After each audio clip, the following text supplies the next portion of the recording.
Good evening. Welcome to Next Gen Patch at Cairns Field. Time for some Saskatoon Berries baseball.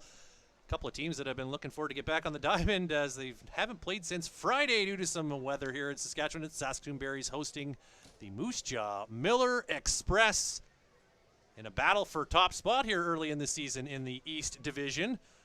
My name is Ryan Flaherty. Glad to be with you for one night only, limited engagement here, stepping in for the illustrious Les Lazaruk, and looking forward to bringing this game to you tonight here on a night where we're hoping to get the game in, as the weather's been playing tricks all day long, but we're dry right now, and hopefully we'll stay that way for the rest of the night. But as you can likely see, it is fairly cloudy out here, fairly overcast. There has been a little bit of moisture throughout the day, but again, looks like things have cleared up in time after a rain out here for Father's Day for the Berries, and the Millers, of course, also had 2 games postponed this weekend. So excited to get back at it, and we're ready to go here with the Millers leading off. Thomas Soto, the shortstop, taking the first pitch for a ball.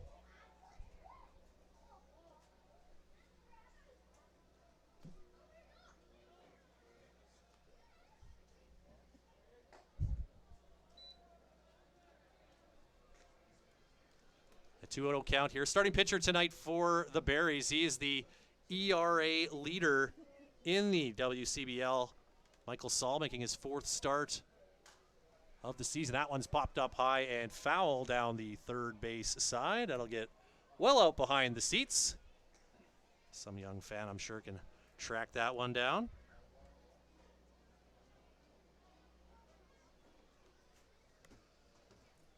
Soto looking at that one, 3rd ball of the count.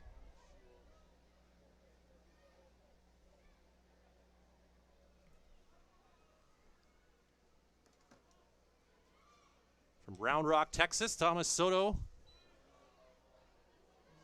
out of the UT Dallas Division II program, as he fouls that one off. Count runs full. Starting at shortstop this evening for the Miller Express. Among the top 5 in several categories, including walks. And he will take one right there to open up the game. So base runner here early for the Millers. As Saul, that's just the 5th walk that he has issued this season. .56 the earned run average here for Michael Saul.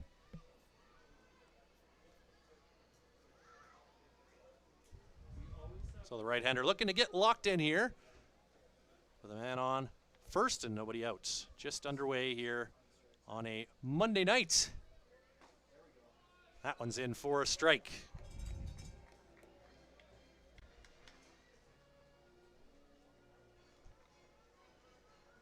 Saul, the right-hander from Omaha, Nebraska, has had a tremendous start to the season, as you would expect based on that earned run average. Pickoff attempt, but Soto quickly back to first. And certainly going to be keeping a close eye on him as he leads the WCBL with 21 stolen bases this season. As he fakes that one, but he'll stay put. Pitch out of the zone. That'll be a 1-1 count.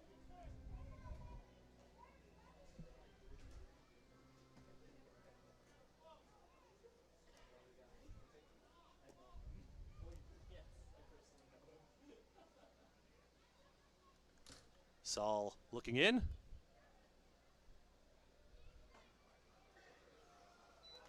Just outside.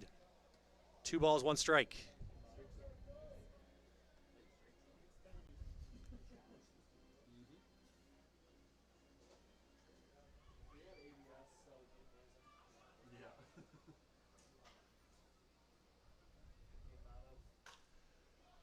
High fly ball down the third base line into foul territory, and that's tracked down for the first out of the inning. As Josh Henson got over to field that one in foul ground, so 1 away, and Soto remains at first.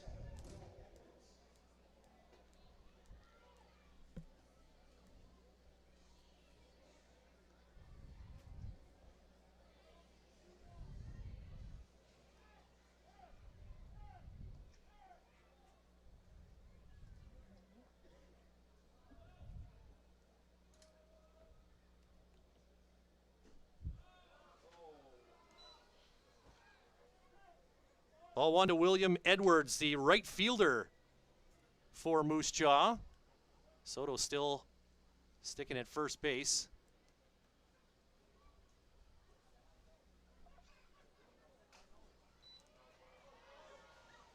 Fouled away, 1-1. One out here, top of the first. Edwards has good plate discipline. He's taken a lot of walks this year.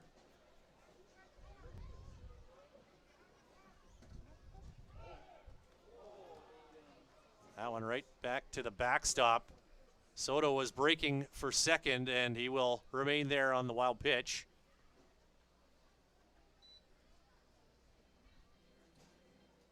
Count runs to 2-1.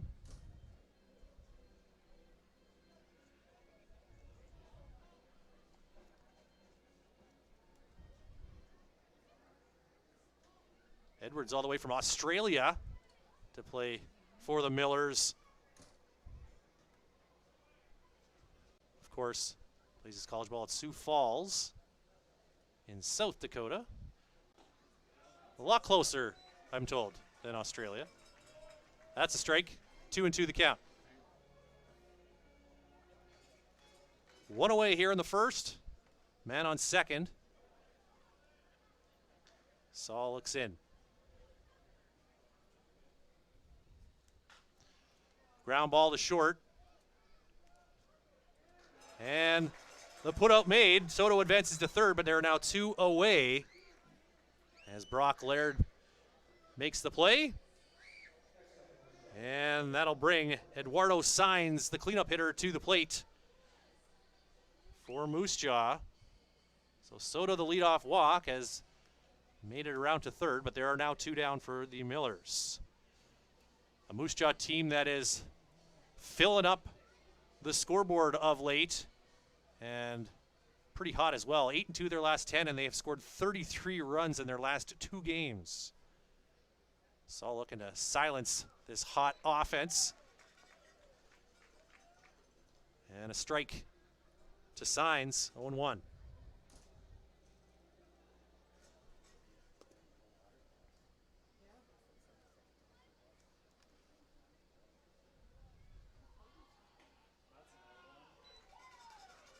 Strike two. And now Saul has his options open here.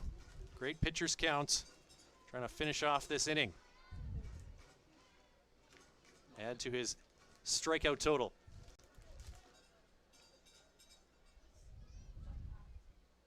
That one's high and off the glove. In comes Soto. That'll be the opening run of the game. Off the glove of the catcher, Aiden Marion, into the backstop, and the Millers get the early lead here. A couple of wild pitches playing a role in that run. Soto taking second on one of them and now finds home. Base is now empty. The count 1-2 on Eduardo Saenz.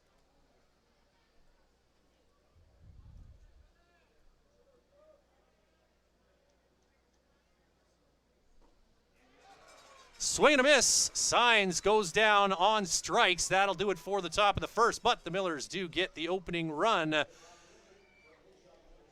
No hits, one run, no men left on, and the Miller Express lead the Berries 1-0, headed to the bottom of the first.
The live sports experience is changing.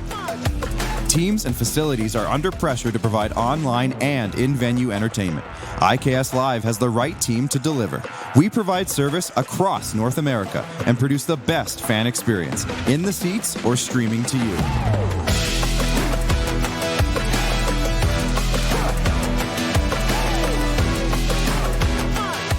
IKS Live continues to bring you the best seat in the house.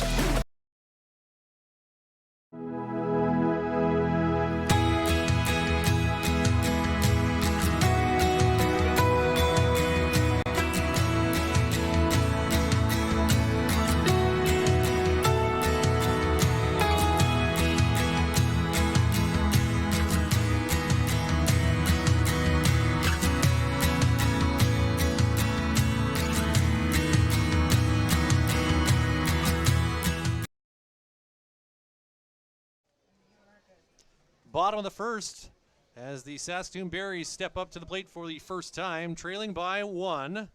Brock Laird, the shortstop, to lead it off, hitting .269 with a couple home runs, 12 RBI. Starting pitcher tonight for the Miller Express is Gio Lugo. And first pitch swinging for Laird, skies that high into shallow left center. Fielded by the shortstop, Thomas Soto, 1 away.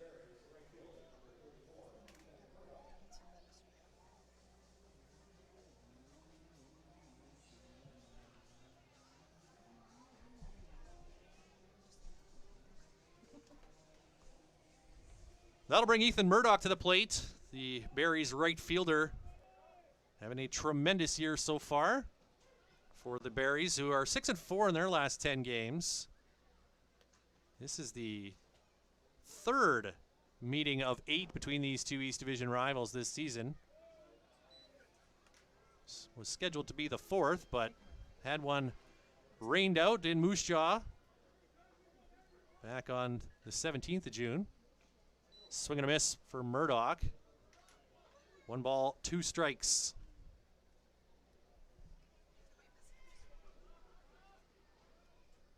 Murdoch hitting a healthy .443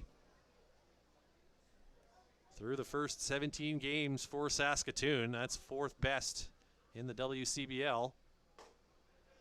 But he goes down on strikes here. That's 2 down. So Gio Lugo making his 3rd start of the season for Moose Jaw. The numbers not super flattering, but again, small sample size. Through his first 2 appearances, an 11.12 ERA in 11 1/3 innings pitched. 7 strikeouts, 9 walks, as he now faces the first baseman, Gavin Panks.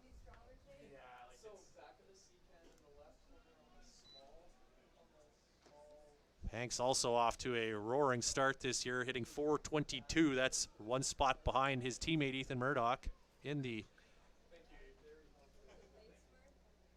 overall league leaders. 1-1 the count on Panks.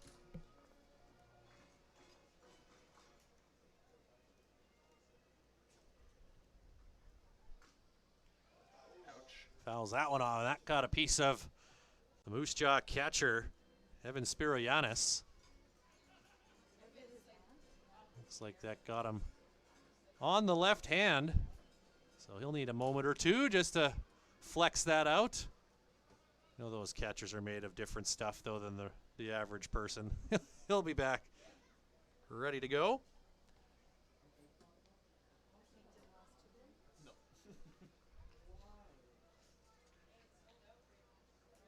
Panks part of that healthy Bayou contingent on this Berries roster.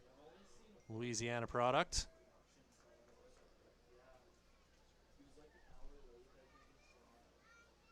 Back in for the 1-2. That's low for ball 2.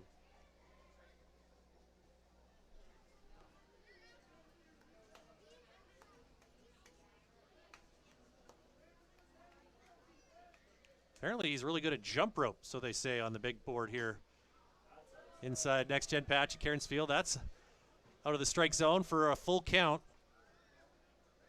So after getting ahead, Lugo now falling behind 3-2. And that's outside for ball 4, so the Berries have their first base runner of the night. Hanks on board with 1 away, correction, 2 away. So the cleanup man, Gail Salinas, will look to keep this inning going. The right-handed hitter from Guanajuato, Mexico.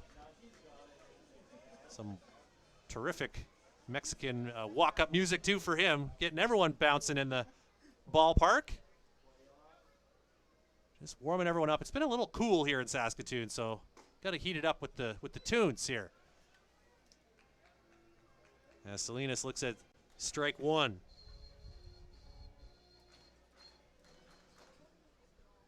Panks on first, 2 down. Lugo delivers. Low, ball 1.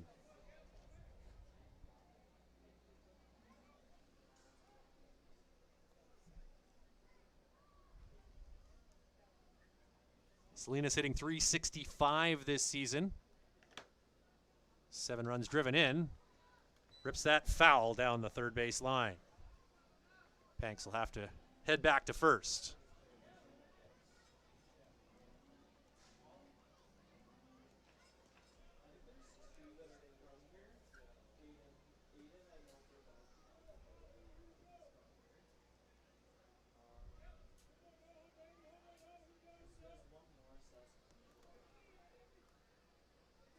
One ball, 2 strikes on Salinas.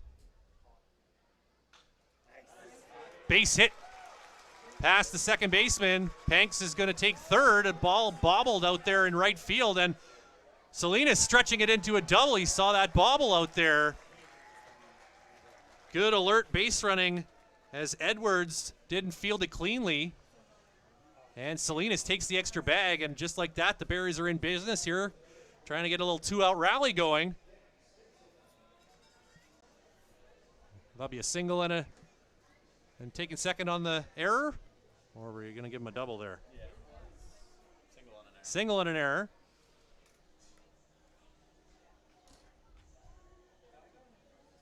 So Berries now with men on second and third. And the batter is Nick Stinson, the left fielder.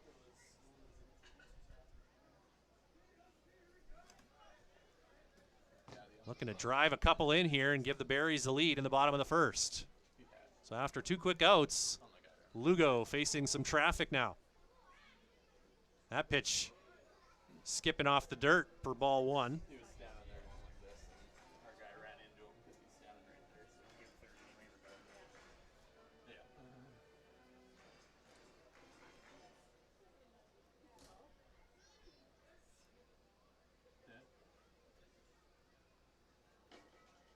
Lugo looks in for the sign.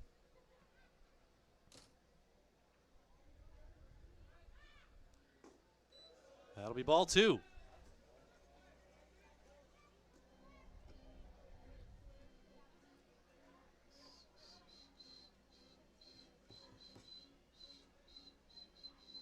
Stinson hitting .338 this season. 13 runs driven in. Chance to add to that tally here. Got a good swing there, but just hit it straight back into the backstop. So 2-1 the count now.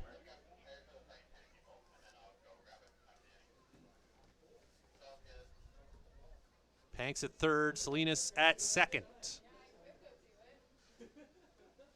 Pretty good hole between first and second.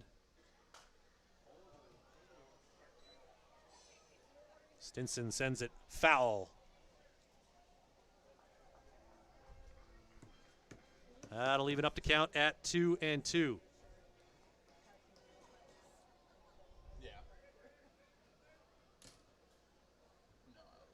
Lugo fighting back in this battle.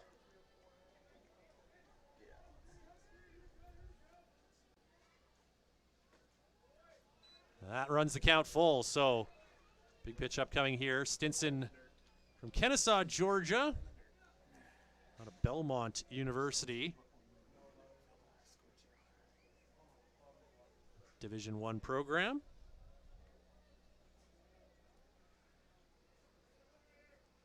Here's the pitch. Stinson pops that foul. Just a little late on that pitch again. And we'll do it again. If nothing else, the Berries are doing a good job of running up Lugo's pitch count a bit here in this first inning. Some pretty deep counts. Now Stinson looking to pay it off.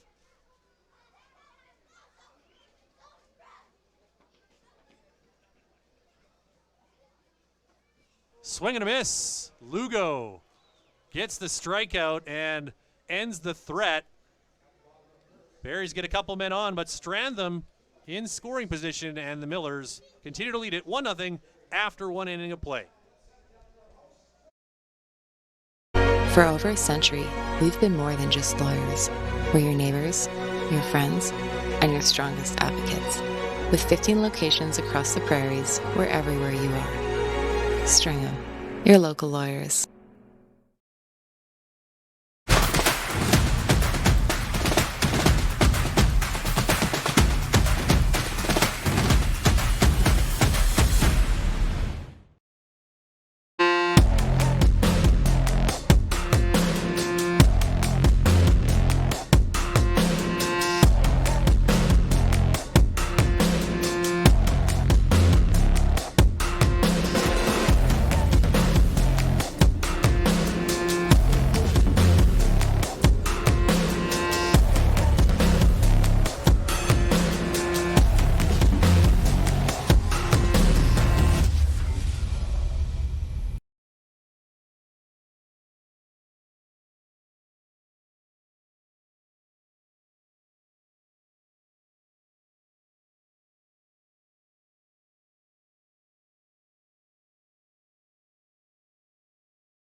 Top of the second inning, next gen patch at Cairns Field. Moose Jaw Miller Express with an early 1-0 lead, and 5, 6, 7 hitters to come up here in the second.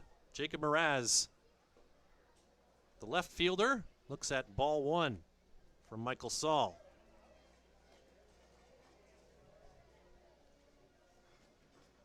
Mraz hitting .333, 5 driven in.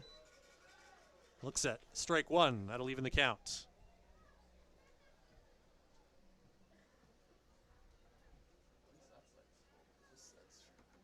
Mraz from Meade, Colorado.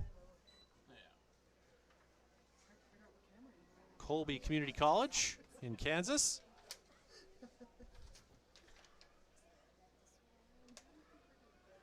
The 1-1 from Saul. Swinging a high pop-up to shortstop. Laird's got it. One away here in the second.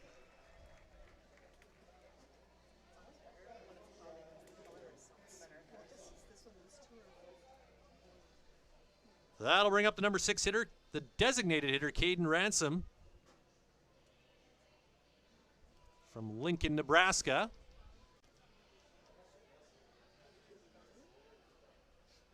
Right-handed hitter steps into the box. Saul delivers right at the belt for strike one.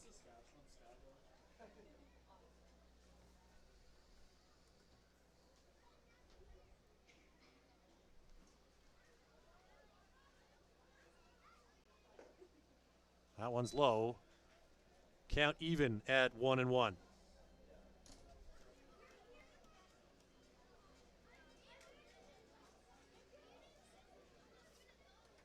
Michael Saul working quickly here.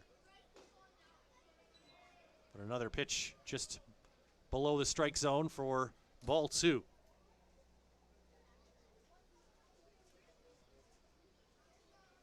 turning into a pretty decent night here at Next Gen Patch at Cairns Field.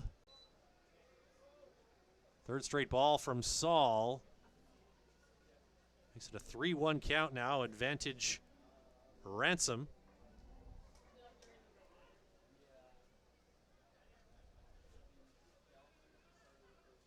Saul delivers a ground ball down the third base line. Fielded. High throw, though. And Ransom's going to take second base as that ball went out of play. Josh Henson unloading that throw, but Kevin Panks could not bring it in, and the error will put a runner in scoring position here for the Millers with one away in the second.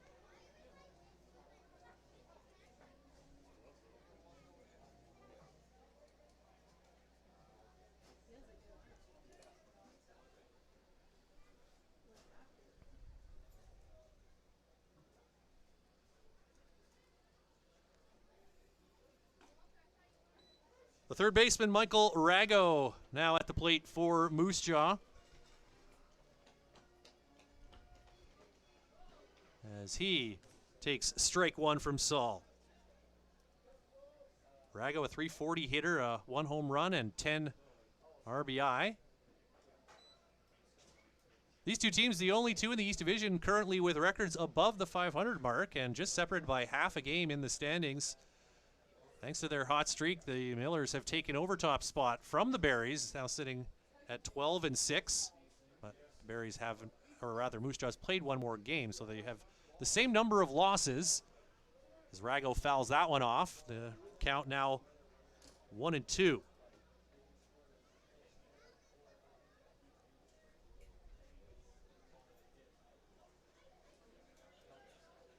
Ransom at second after the throwing error.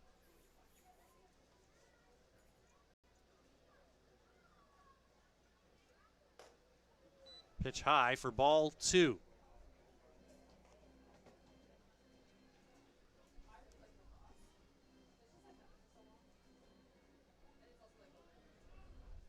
That .56 ERA for Saul coming in is in 16 innings of work prior to tonight.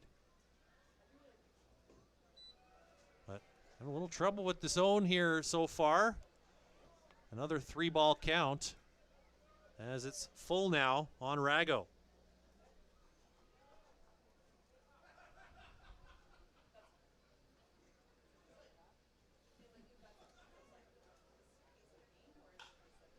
Swinging a drive out to shallow center field. Coming in to make the catch is Nathan Houston, and not deep enough for Ransom to think about advancing to third. So that'll make it 2 away and keep the runner right at second base.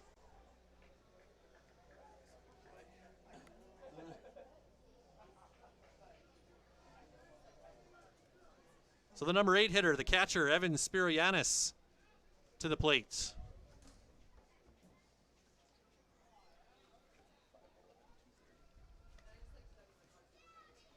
He just looks like a catcher down there in that batter's box.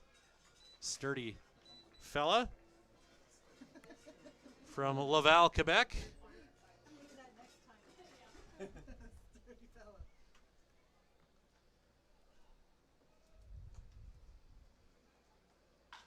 It's a good swing on this out to right field. That'll send Murdoch back, but he's able to get there and make the catch, and no harm done by the Millers, although they did get a man on. They leave him stranded at second base, and the score remains 1-0 Moose Jaw after half of the second inning. Back with the bottom half of the second in moments.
For more than 25 years, we've been there, helping Canadians find the extra space they need to grow and to create new memories. Access Storage. Try 4 weeks free. Details at accessstorage.ca.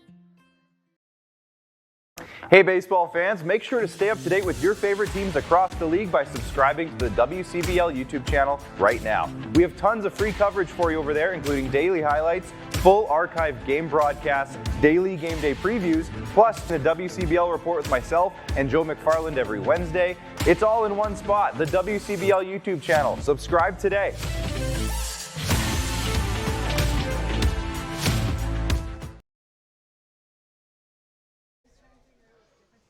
Bottom of the second inning. Due up for Saskatoon. Nathan Houston, Josh Henson, and Nick Cote.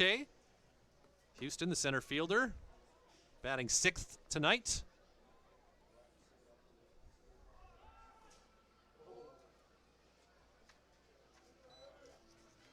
Strike one as he looked like he was trying to sneak in a bunt there.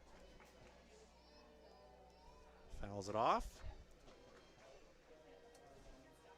Houston batting at 333 on the year. 6 runs driven in. Fouls that off down the first base side. That'll get out of play. That's when you always listen to see if it hits a car. Didn't quite get that far out of play though. I might have a little PTSD from that, I think, from unwise parking decisions in the past. So 0-2 the count on Houston. Another foul. This one deep down the right field line, but again, well out of play towards the batting cage down there. Which of course means a bunch of youngsters are going to go sprinting for it. What a great way to just get your kids to burn off all their excess energy. Bring them to the ballpark and have them chase foul balls. Another foul. This one straight back, almost ran all the way up the backstop. 3 pitches and 4 rather. 4 fouls by Houston. It's made contact every time. That one makes contact with him, though, and he will get first base the hard way. Taking that one right off either the left arm or the side, but looks like he'll be fine as he will head down to first base, and the leadoff man is aboard.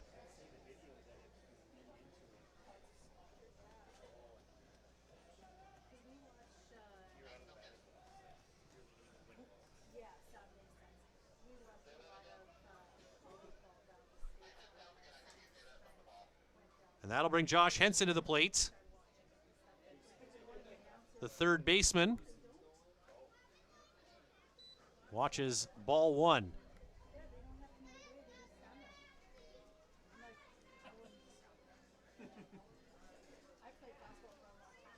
Henson from Huntsville, Alabama, one of those Southeast Louisiana products.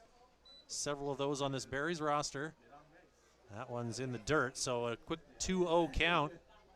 Favorable for the Berries batter.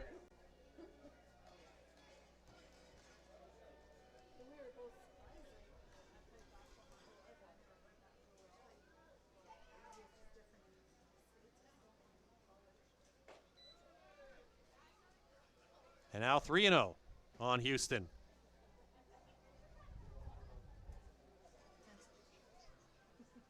Yes, Henson, pardon me. Houston on first, Henson at the plate. We need a Hanson to round this out. Or a Hudson, perhaps.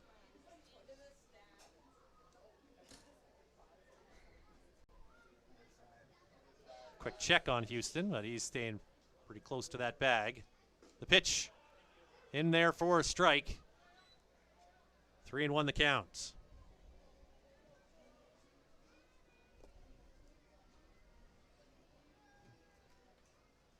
Henson hitting .219, couple of home runs.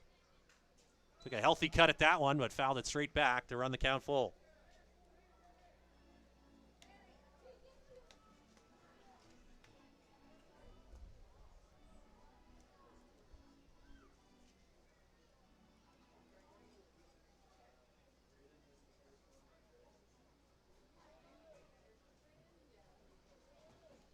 Lugo sets and fires, but it's a ball. Houston was running, but he'll get second base either way after the walk issued to Josh Henson. So the first two men on now for the Berries here with the number 8 hitter, Nick Cote, the designated hitter, stepping up to the plate, and a quick conference here on the mound. Berries had a good chance to get on the board in the first, but left men in second and third, but that was with 2 outs. Now they've got nobody out and men on first and second, trying to start something here. Nick Cote apparently big on mathematics. I'll maybe get him to do my taxes next year.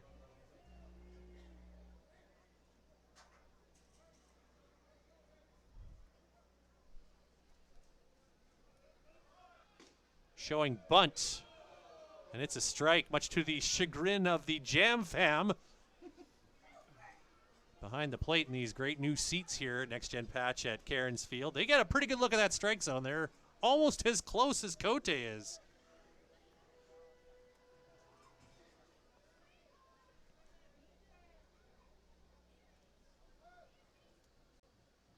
Lugo takes a look at Houston at second, then delivers the pitch, and that is ball 1.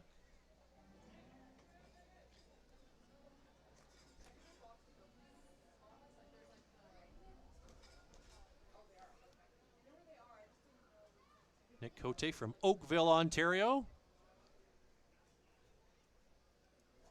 Plays at Niagara University. Good program there as he fouls that one into the backstop. 1-2 the count.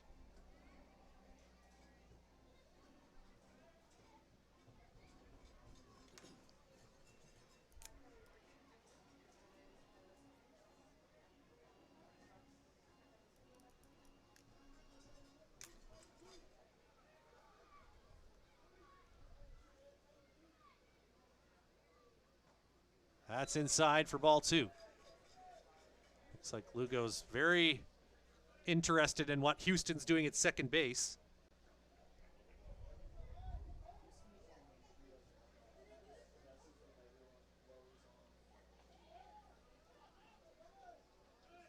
The pitch, strike 3. Cote disagrees, but it is a strikeout for the first out of the inning. An important one there for Lugo.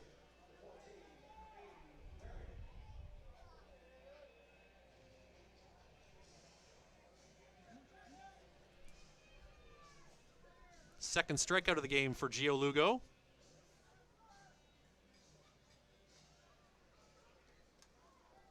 That brings the number 9 hitter to the plate, the catcher, Aiden Marion. Swinging at the first pitch, fouls it off.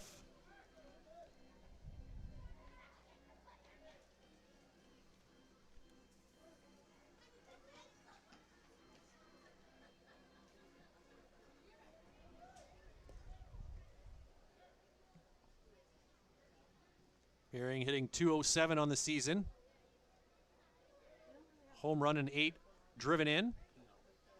Houston dancing around at second, and Lugo's pitch well outside the strike zone.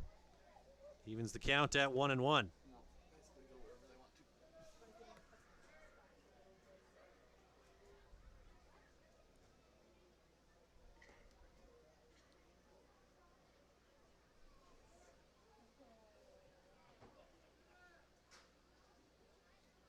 Houston occupying a lot of Lugo's attention. He delivers the pitch, and that is ball 2.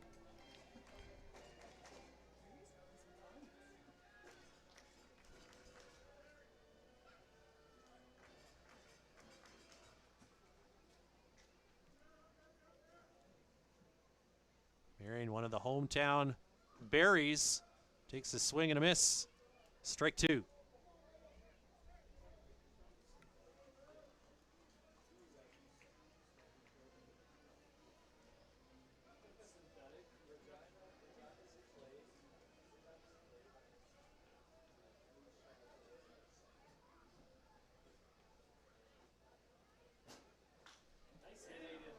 smoked out to left center field.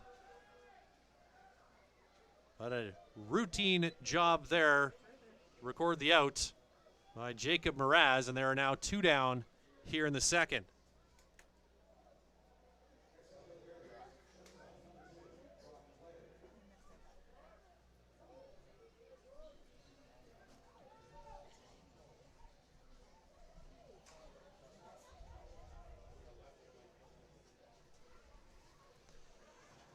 Back to the top of the order now for Brock Laird. Flew out, or rather popped out to shortstop in his first at-bat.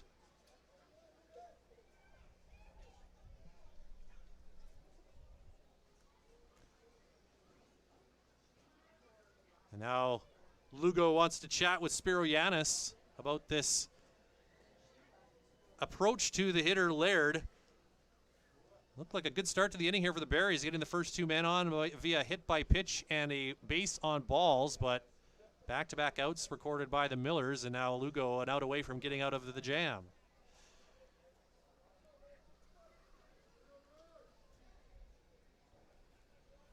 Now ready.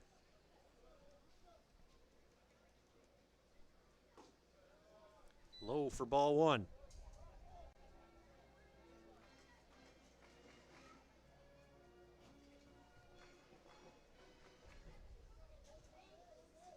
Laird hitting .269 on the year.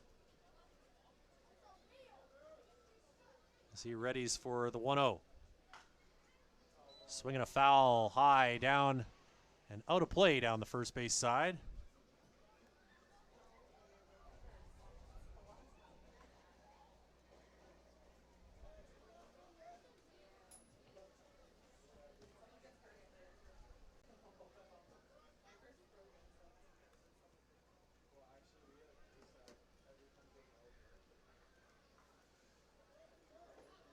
Lugo sets and delivers. Ground ball down the third base side and foul. Count now at 1-2. And Lugo a strike away from getting out of the inning.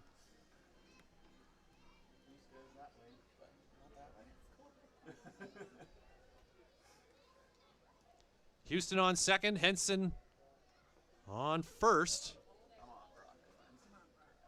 Laird looking to deliver the first Berries run of the evening. Close pitch there, but it does miss the zone to even the count at 2-2. I guess. Yeah, he called it a Moose Jaw's had no trouble scoring this season, but they've certainly allowed plenty of runs as well. But Barry's looking for that big hit to get something going. Swinging a foul high and out of play down the first base side. And the kids scatter.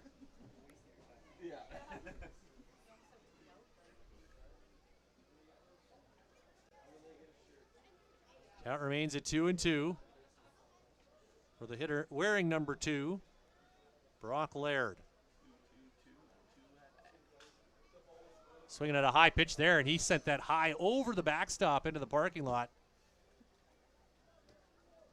Barry's making a lot of contact here in the first couple innings, but just haven't been able to find many holes in the defense.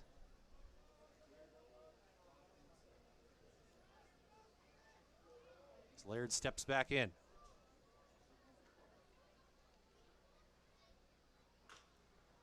Ground ball foul.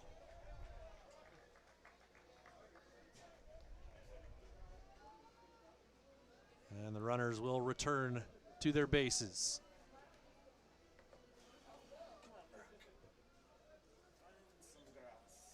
According to our video board here, Brock's nicknames are Blaird and B. Let's say the creativity points maybe not that high on those ones. Check swing as they'll appeal down to first, but he did not go.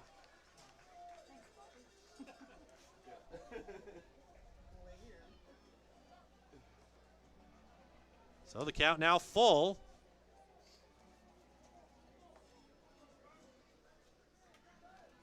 Laird digs back in.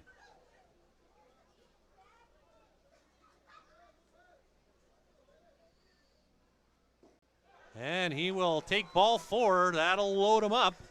Berries have packed the bags without benefit of a hit here in the second inning. Now looking to make their first big hit, get their first big hit rather, as Ethan Murdoch. This is a guy you want up in this situation.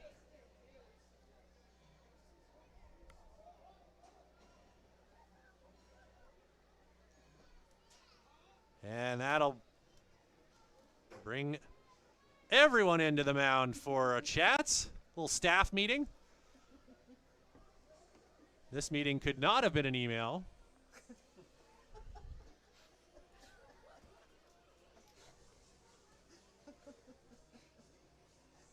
Houston at third, Henson at second, and now Brock Laird stands at first base, 2 down here in the bottom of the second.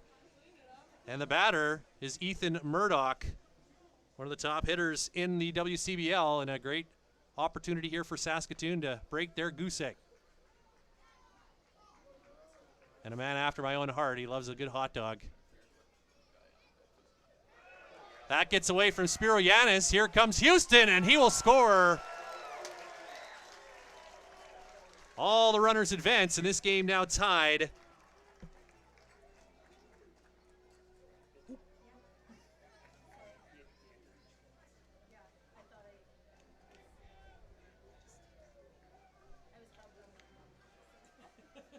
Murdoch didn't even have to swing at that one, and the Berries get on the board.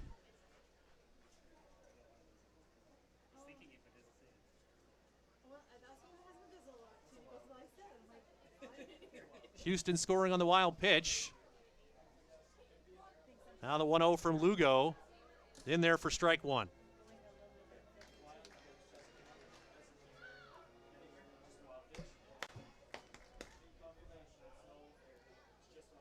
Control issues becoming a bit of a problem here in the second inning for Lugo. A couple of walks. Oh, wild pitch scores a run, and now Murdoch gets into that one. It's high and deep to center, but playable for Chris Franks. Murdoch got a good swing on that, but put it to the deepest part of the park, and that'll end the inning. But the Berries do score 1 on the wild pitch and tie the game at 1 after 2. Top of the third coming up. Hey baseball fans, make sure to stay up to date with your favorite teams across the league by subscribing to the WCBL YouTube channel right now. We have tons of free coverage for you over there, including daily highlights, full archived game broadcasts, daily game day previews, plus the WCBL report with myself and Joe McFarland every Wednesday. It's all in one spot, the WCBL YouTube channel. Subscribe today.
Top of the third here in Saskatoon, and the Berries knotting it up in the bottom half of the second, scoring a run on a wild pitch, and so we've got a brand new game here. 1-1 the score. The number 9 hitter to lead it off for Moose Jaw, Ben Wallachek, the second baseman, as he takes ball 1.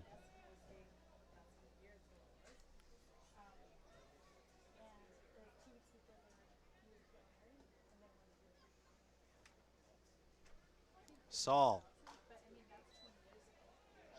That pitch fouled down the third base side, evening the count at 1-1.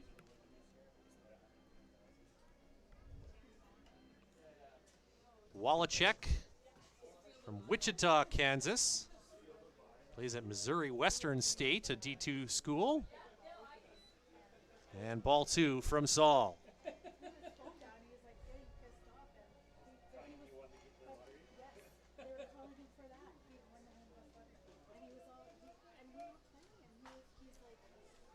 Swinging a fly ball out to left field. Tracking it and hauling it in is Nick Stinson for the first out of the inning.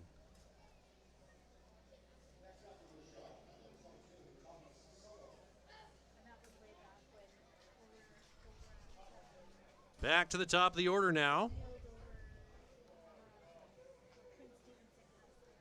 For the shortstop, Thomas Soto,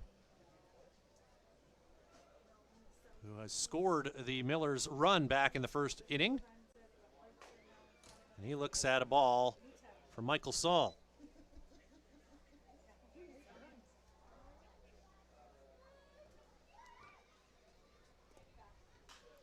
Soto strokes that out to right, but the line drive right at the right fielder, Ethan Murdoch, who only had to take a couple steps to make that catch.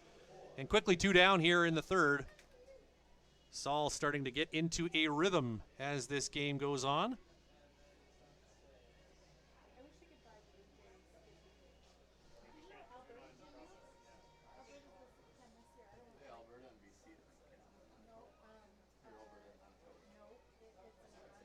The center fielder, Chris Franks, left-handed hitter, takes a look at strike 1.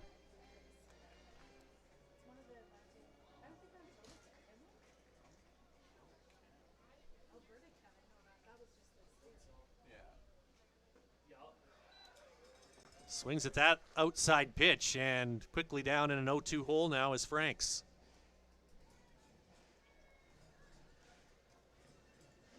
Popped out to third base in his first at-bat. That's high for ball 1. Saul was starting to walk towards the dugout, but didn't get the call. Count now 1-2. Franks, an Ohioan. I think that's how you pronounce that. From Worcester, Ohio.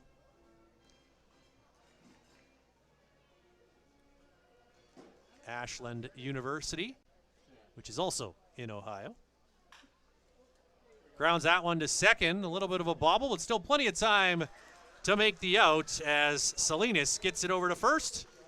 3 up, 3 down go the Millers, and we head to the bottom of the third with this one still tied at 1.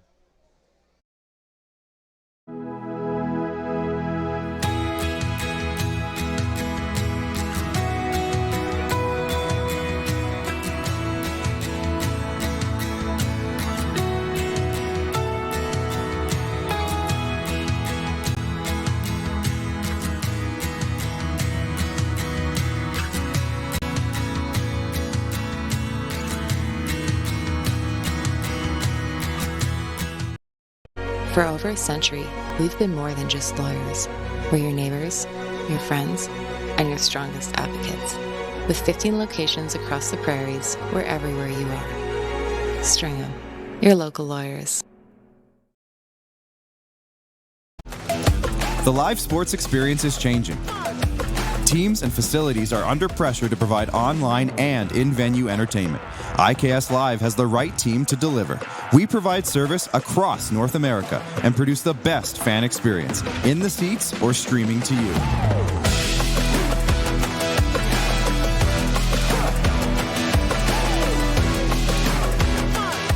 IKS Live continues to bring you the best seat in the house.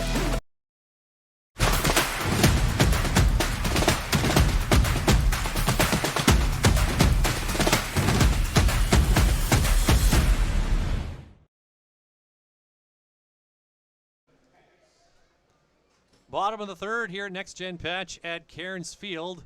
3, 4, 5 hitters due up for Saskatoon. Gavin Panks, Gail Salinas, and Nick Stinson. Panks walked on his first at-bat. Gio Lugo outside for ball one.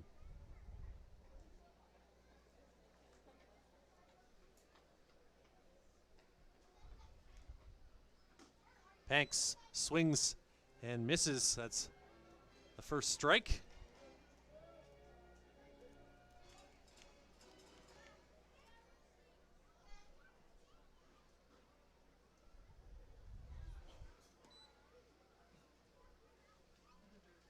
And a pitch in the dirt. We'll run the count to 2-1.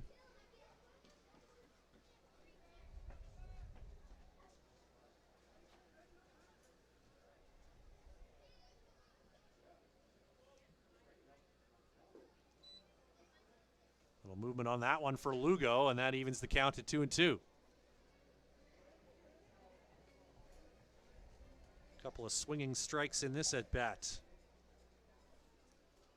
This time, Panks makes contact, but to straightaway center field and right at Chris Franks. So Panks to Franks, and he's out for the first out of the inning.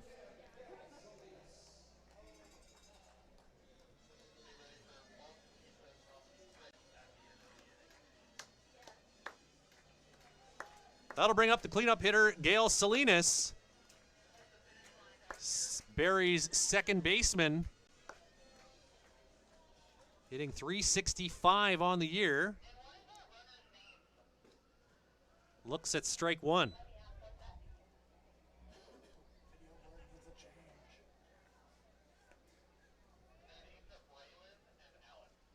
Salinas' favorite movie. This is sacrilege. It's a football movie. Longest Yard. Someone tell him he's not playing football. But the real question is it the original Burt Reynolds classic or the Adam Sandler remake? I suspect it's the latter, based on his age. But it would be pretty impressive if he was a big Burt Reynolds fan. I don't know, is Burt big down in Mexico? We should find out. 2-1 the count now.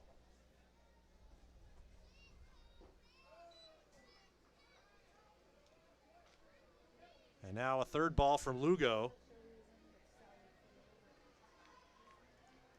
Salinas looking for his pitch.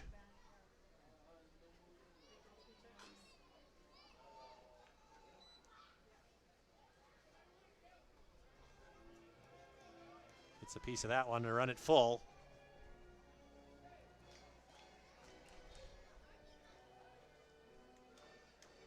Miller scored one in the top of the first. The Berries answered in the bottom of the second. As now two down here in the third. One down. With Salinas in a full count.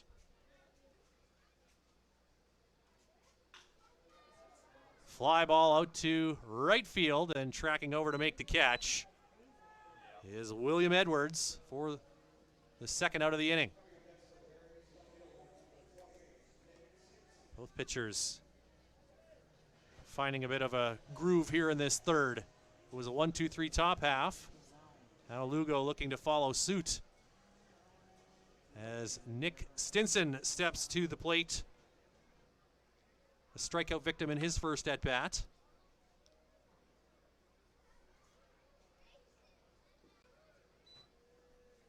Spirianis trying to get the call there, but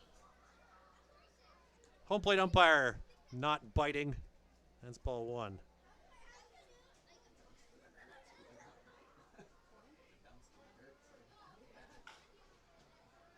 Bouncer to second. Fielded and throwing out the runner there. Stinson retired. That is the side down in order as well for the Berries. An end of 3 here in Saskatoon. We've got a 1-1 game headed to the fourth.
For over a century, we've been more than just lawyers. We're your neighbors, your friends, and your strongest advocates. With 15 locations across the prairies, we're everywhere you are. Stringham, your local lawyers.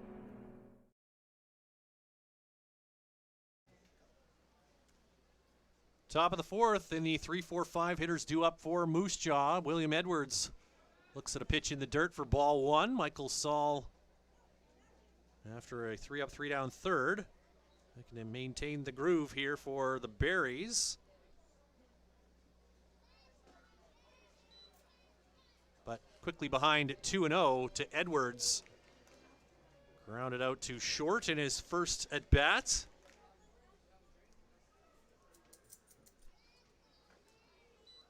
And now ball three from Saul.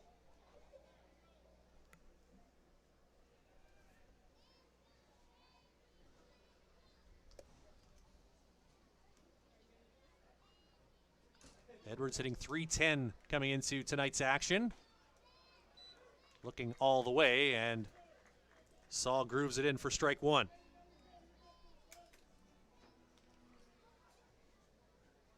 A home run and 19 driven in as well for Edwards.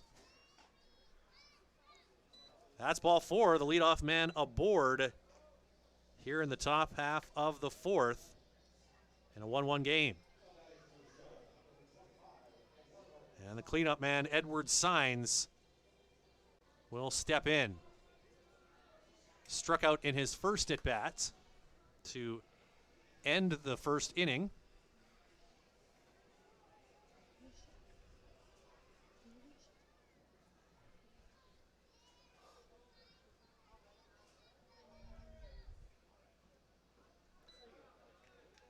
Late on that pitch, and it's strike one.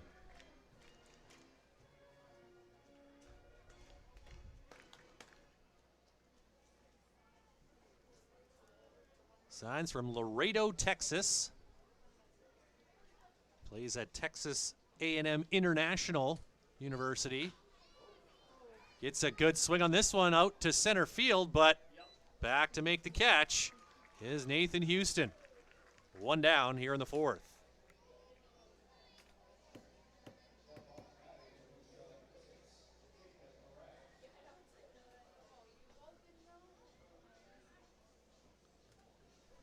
Next up, Jacob Mraz, the left fielder for Moose Jaw, number 5 hitter. Popped out to short in his first trip to the plate back in the second inning.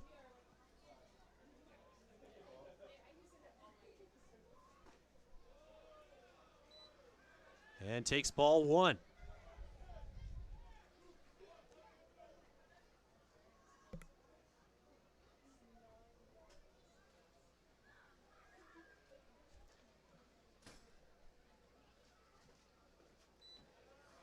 Swing and a miss to even the count at one apiece.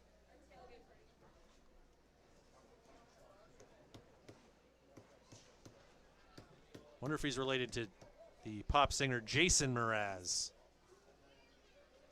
Mr. A to Z himself. Ground ball. Tough play. A good job looking for two, but Mraz will beat it out. But a good job going to his right by Panks, the first baseman. He had to move pretty far to field that grounder, able to get the lead runner at second for the force out. And just basically exchange runners at first, and now two down here in the fourth.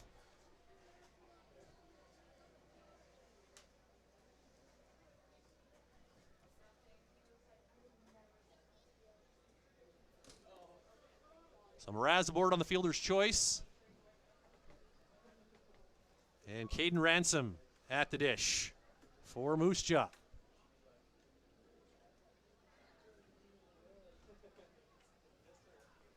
Ball one from Michael Saul.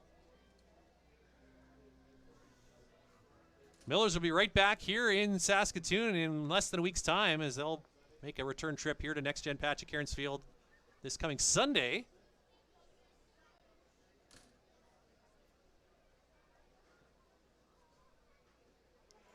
That skips to the backstop. Mraz will take second on the wild pitch. And the count now 2-0 on Ransom.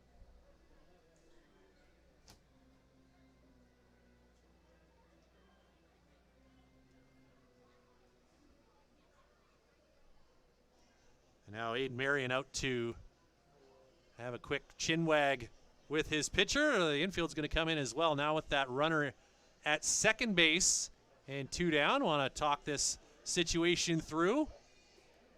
How they're going to try to keep that runner close to the bag, and how they're going to approach the hitter here, Caden Ransom, the DH for Moose Jaw.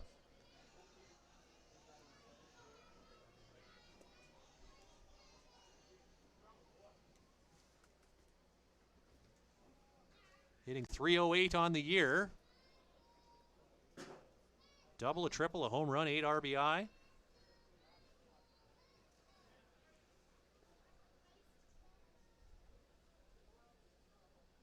It's all ready now.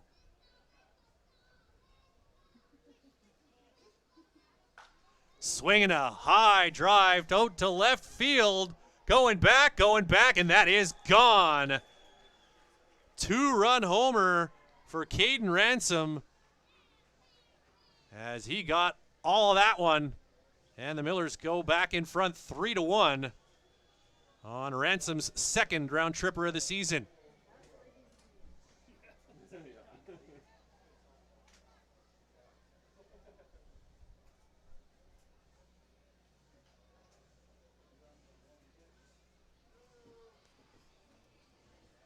That was a no-doubter.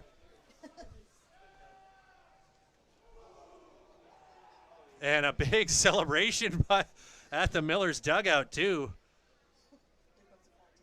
Well, he is the designated hitter, and he did his designated duty right there. Caden Ransom taking Saul deep, and the Miller Express, who have a potent lineup, showing one of those big bats right there from Caden Ransom.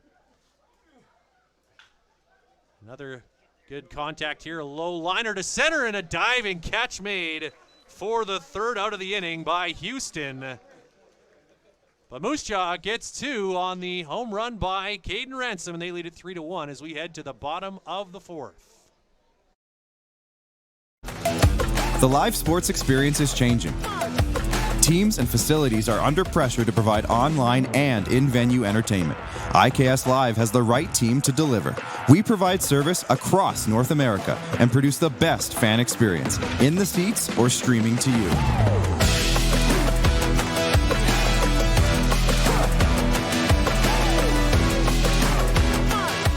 IKS Live continues to bring you the best seat in the house.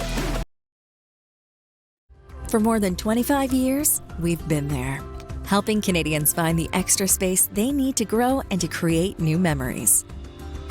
Access Storage. Try 4 weeks free. Details at accessstorage.ca.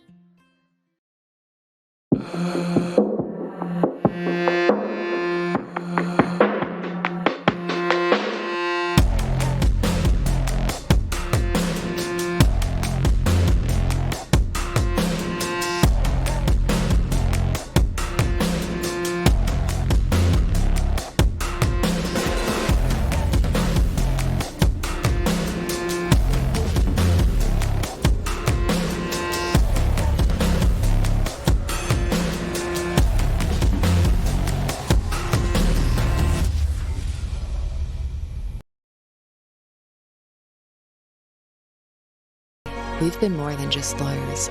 We're your neighbors, your friends, and your strongest advocates. With 15 locations across the prairies, we're everywhere you are. Stringham, your local lawyers.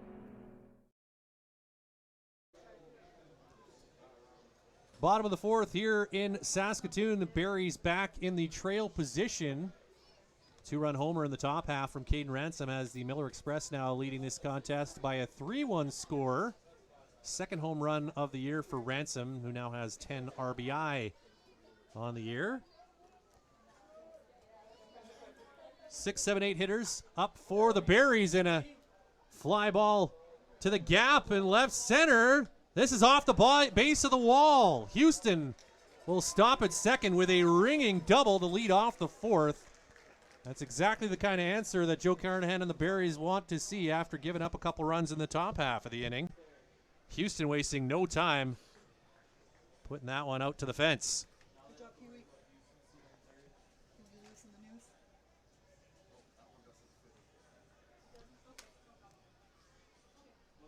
Didn't even get a chance to say who was at the plate before he stroked it out there. So Houston on second for Josh Henson. And Nathan Houston's been on base both times he's come to the plate so far tonight. Strike one.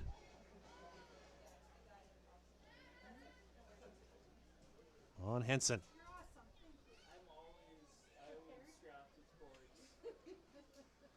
That's high for ball one.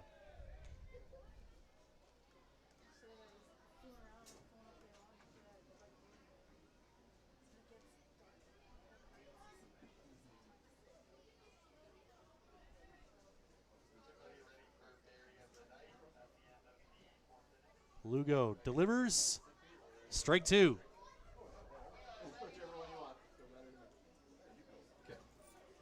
That's the second double of the season for Nathan Houston.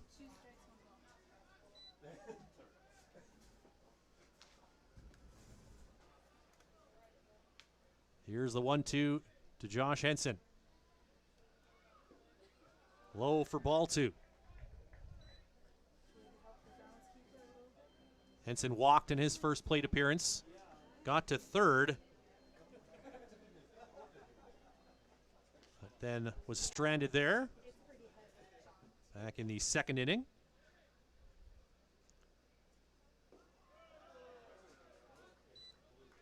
And now a full count. Houston scored the only Berries run of the game, standing at second now, looking to score the second of the game for Saskatoon.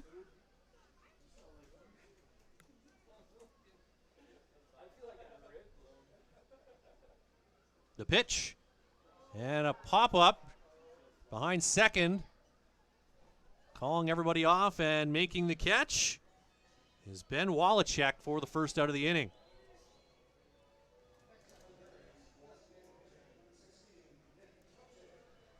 Houston will stay at second, and that brings the number 8 hitter, the designated hitter, Nick Cote, to the plate for the Berries. A strikeout victim in his first time up.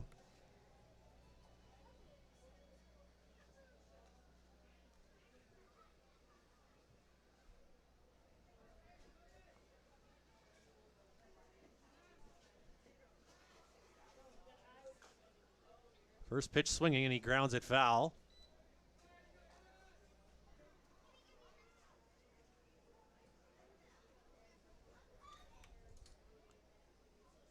Cote looking to get the bat going, just hitting 190 so far this year, but an opportunity to drive in a run here.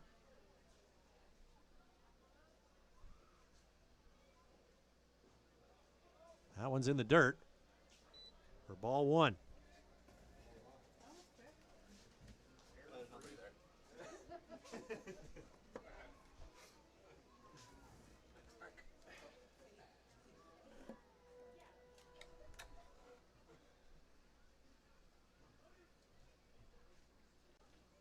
Lugo checks on the runner. Here's the pitch. And that is strike three. Pardon me, strike two. Getting ahead of myself. I thought I heard an emphatic strike call there from the umpire, almost like he was punching the guy out. I thought, jeepers. So strike two. The count 1-2 here on Cote. Now grounds that one to short. Houston to third, and the putout made at first base by the shortstop Thomas Soto. 2 down now here in the fourth, as Houston now sits 90 feet away from home.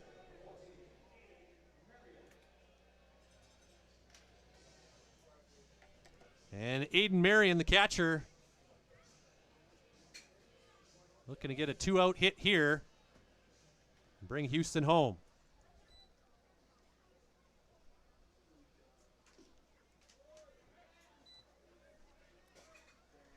Ball one.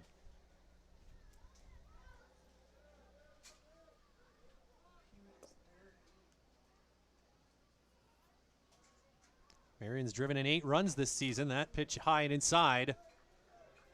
2-0 the count.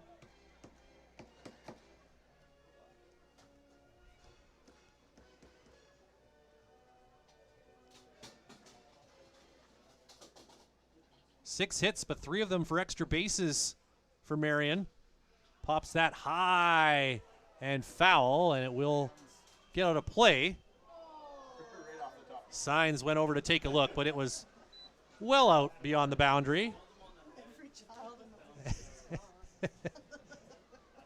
And once again, that'll send the younger fans scampering to try to find that souvenir. Can you turn those in for anything here at the merch booth? Baseball's a pretty good souvenir. There's a drive and a base hit out to center. Marion brings in Houston. And the Berries back within a run. It's 3-2. Good 2-out at bat there for Aiden Marion. Drives in his 9th run of the season.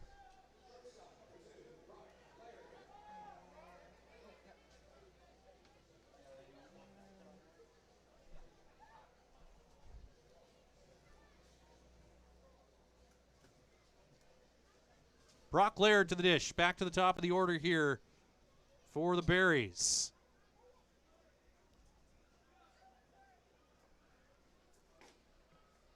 And a strike from the right-hander, Lugo.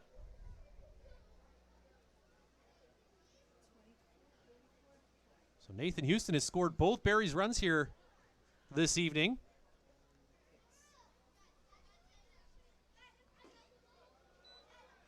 And the count now even at 1-1.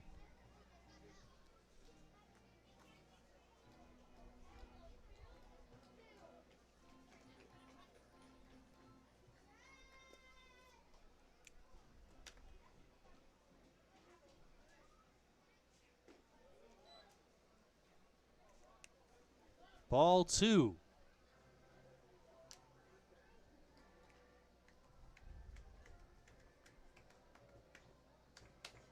Laird, one of a handful of players in the league with a couple triples already this year. Third one would certainly come in handy right now for Saskatoon. Looking for another 2-out knock. 3-1 the count.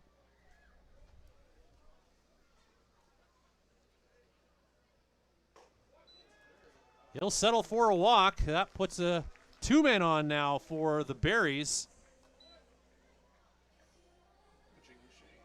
And looks like that's going to bring an end to the night for Gio Lugo. Or will it? Or it'll just be a chat. Well, oh, we got a pitcher coming in from the bullpen as I take a look down the left field line. Jake Hicks will enter the game here for Moose Jaw.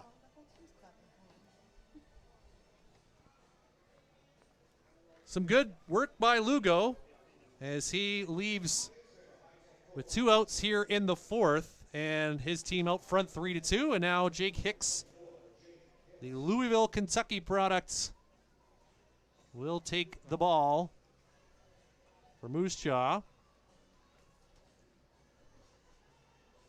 The lights on now here at Next Gen Patch at Cairns Field as we get into the dusk hour here in Saskatoon.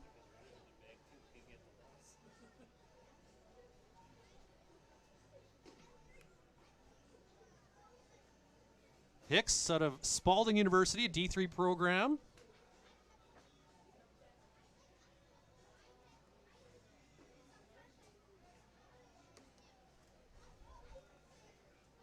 Six innings pitched so far this season. His ERA sits at 10.5. 5 strikeouts, 8 walks. Pardon me. Let's flip that around. 5 walks, 8 Ks for Hicks.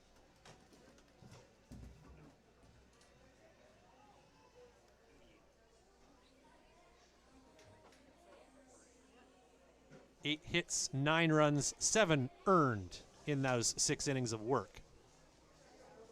And an 0-1 record on the season for the righty, who's now finished his warm-up tosses, and he gets to face Ethan Murdoch.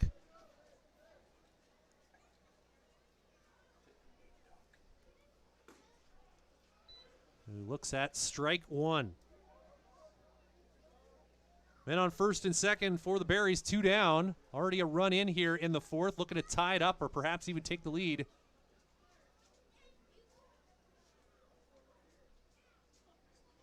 Murdoch with a ground ball. That will get through the middle. That's going to score a run. And now a throw gets away from the cutoff man. And Laird will take third. And Murdoch up to second. And this game now tied here in inning number 4.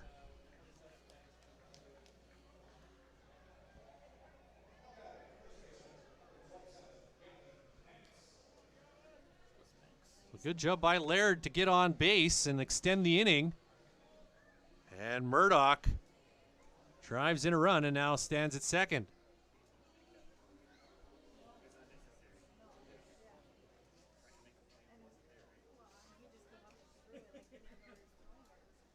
Number 3 hitter, Gavin Panks, the first baseman now standing in to face Hicks. Strike 1.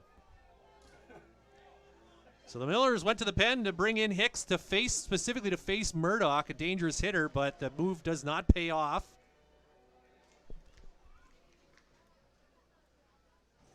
Now Hicks looking to get out of a jam. Swing and a miss. And he's got Panks in an 0-2 hole now. Laird at third, Murdoch at second.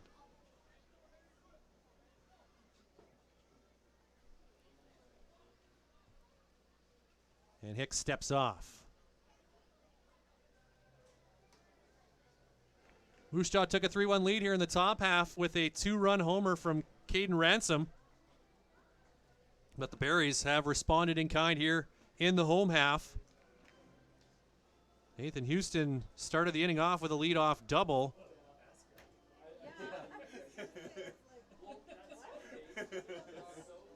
He scored the second run, and now Marion came home after driving Houston in with a single. Marion coming around to score the tying run here. Then that throw got away on the relay, allowing both runners to advance. So instead of first and second with 2 out, it's second and third with 2 men down. A quick chat between Hicks and Spiroyanis.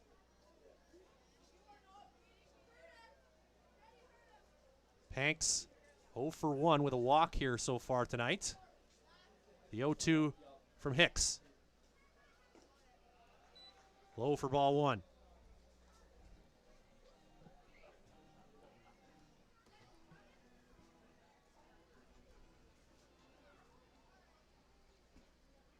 Gavin Panks, a dog lover, got a couple of pooches. And now he's got a foul ball down the left field line and out of play. Count remains 1-2.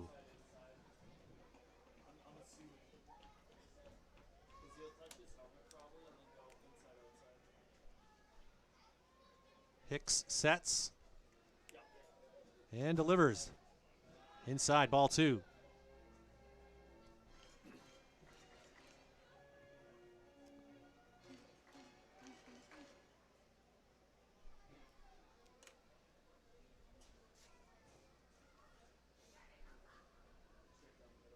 Hicks trying to put out the fire here. Now the count full.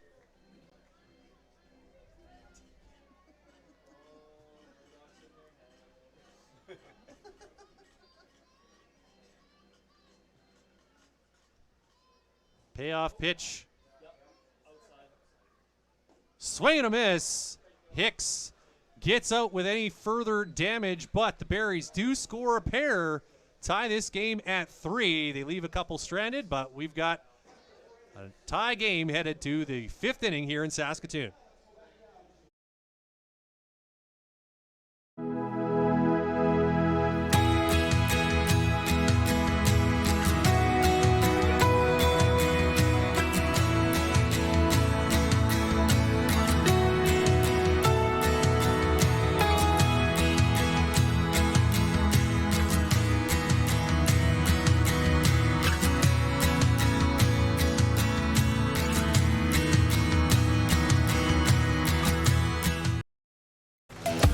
The live sports experience is changing. Teams and facilities are under pressure to provide online and in-venue entertainment. IKS Live has the right team to deliver. We provide service across North America and produce the best fan experience, in the seats or streaming to you.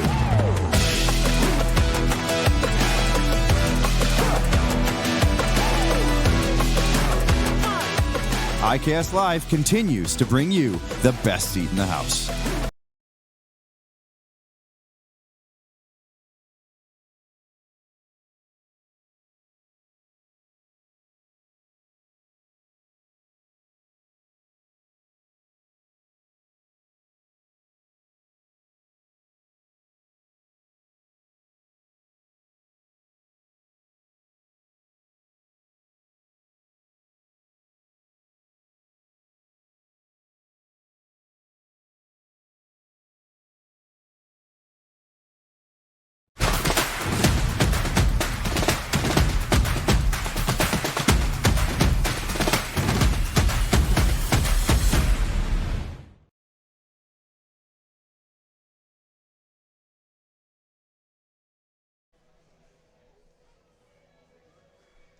Welcome back as we're into the top of the fifth and game tied at 3. Back and forth they go. Michael Saul back on the bump for Saskatoon for his 5th inning of work as he faces Evan Spiroyanis, the catcher, number 8 hitter for Moose Jaw, who takes strike 1.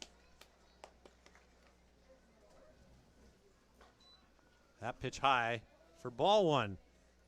So the Moose Jaw starter, Gio Lugo, done after 3 2/3, allowed 3 earned runs.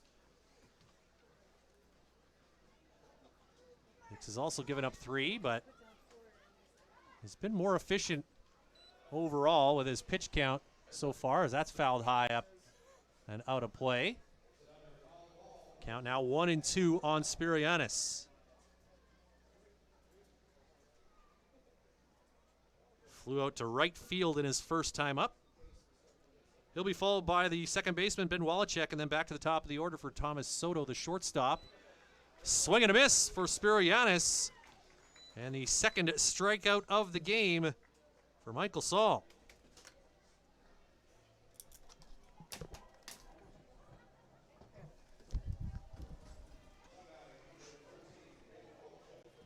I drop a pen and I'm a helpless child up here in the booth. Thank you very much for the assist.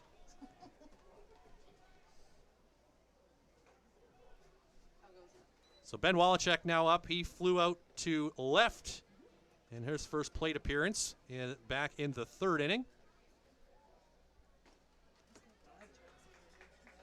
Ball and a strike now.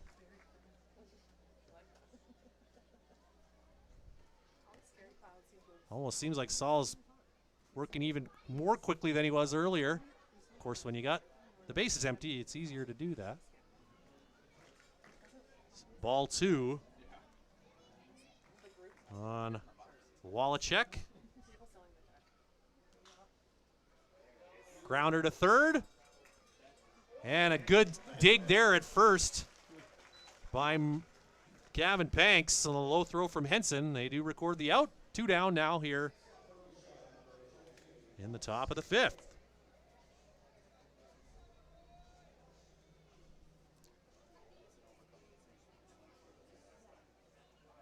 Back to the top of the order for Thomas Soto.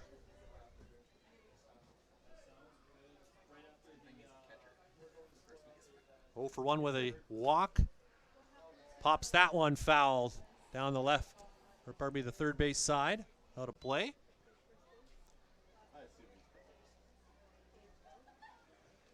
Saul looking for his second 1-2-3 inning of the night.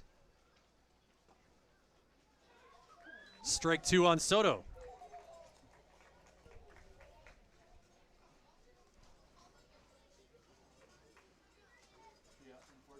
And the hurler ready to go. Up high, but did he go? No, says the third base umpire. And if you can hear the crowd reacting to that, I think you can get a good idea of how they felt about that call. That was high and tight, but Soto did appear to offer at it, but did not go around according to the man who matters, in this instance at least. That'll be strike 3, though, so one pitch later, Saul gets it done. It's a 1-2-3 inning for the Berries. That'll take us to the bottom of the 5th, tied at 3.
Gail Salinas to lead it off here in the bottom half of the 5th for the Saskatoon Berries.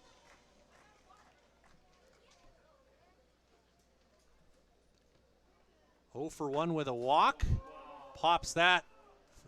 Pops it, flies it out deep right field, but hauled in there by William Edwards for a high and deep first out of the inning.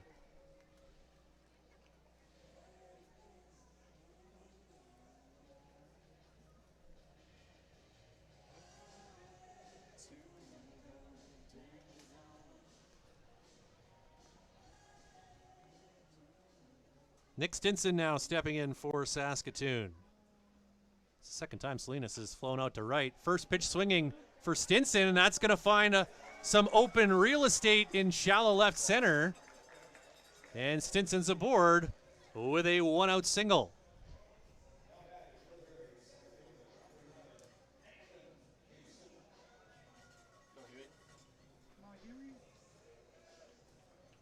Nathan Houston's had a good night so far, scored a couple of runs. He also has a double.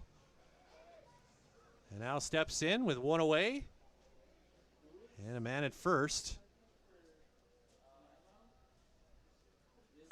And he strokes that out to center. That's going to drop in for a base hit. Houston paused for a second around second, but still able to slide in safely at third. And with the throw going to third, Stinson getting into third, and with that throw coming to third, Houston able to stretch that single into a double. We'll take second on the throw at least. So now men at second and third with 1 away. And the Berries very aggressive here with Jake Hicks on the mound, swinging early in the count. And it's producing some positive results for the Berries.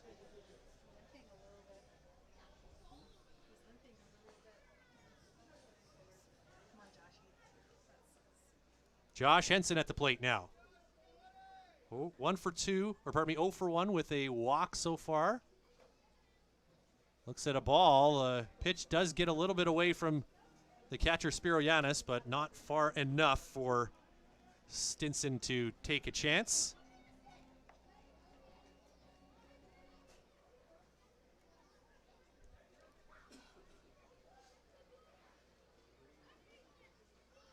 New ball for the pitcher, Hicks.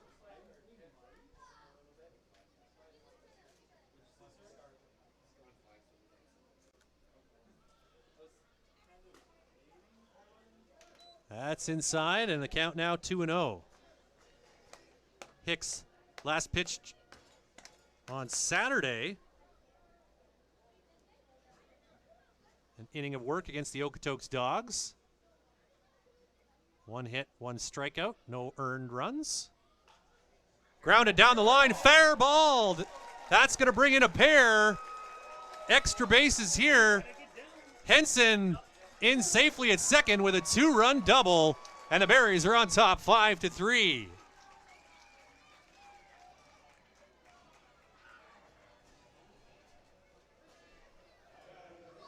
Just inside that third base bag for Henson.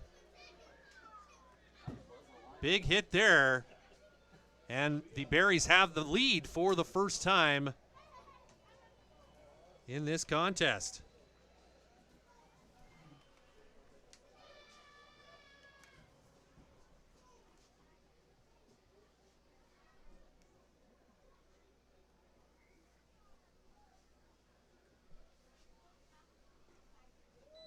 Nick Cote now the batter.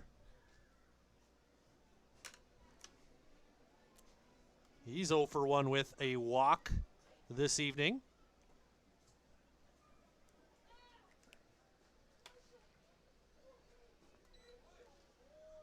And quickly ahead in the count, 2-0.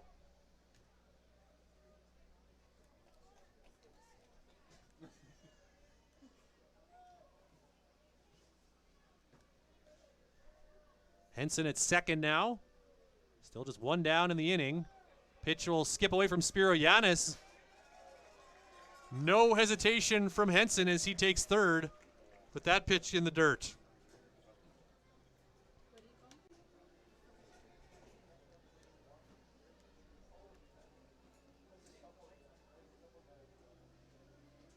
That's the third double of the season for Josh Henson, and now up to 15 driven in.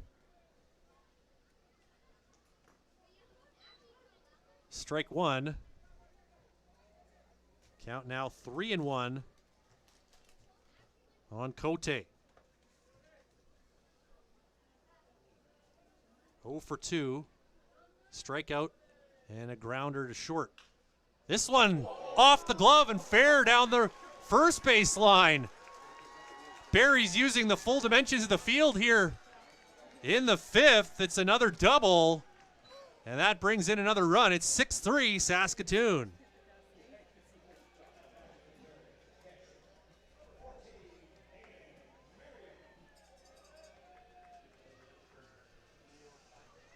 Jake Hicks having a tough time here in this 5th inning.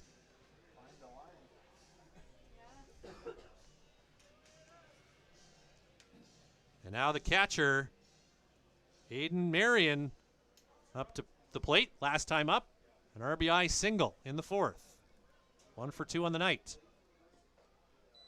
High for ball 1.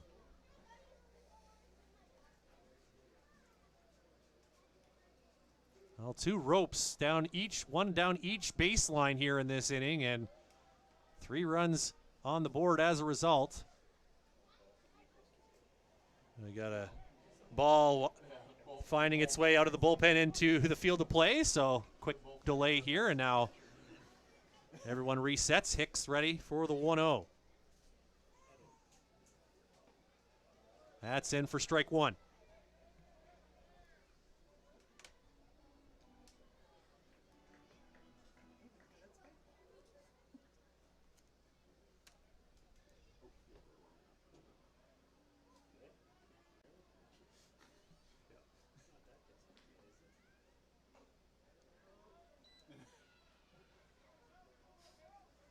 That's the first extra base hit of the year for Nick Cote.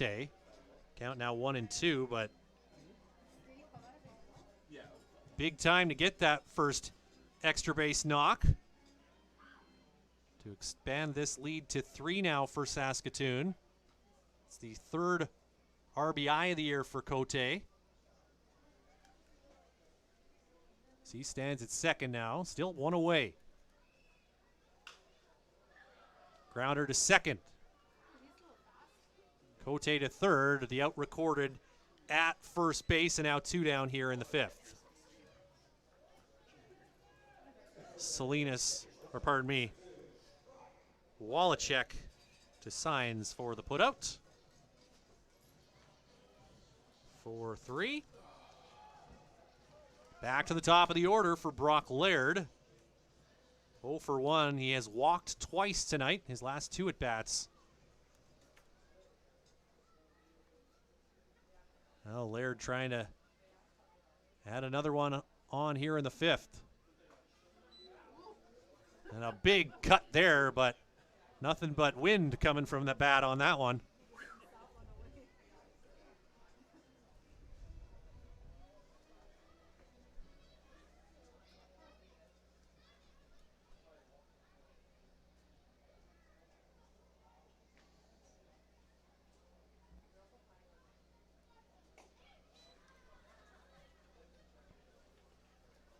Count now even at 1-1.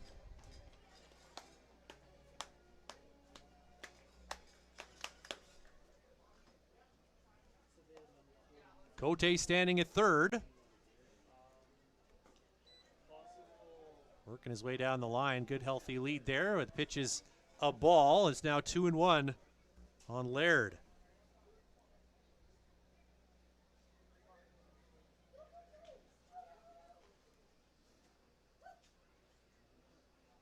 A lot of pitches in this inning for Jake Hicks. Check swing by Laird. And ball 3.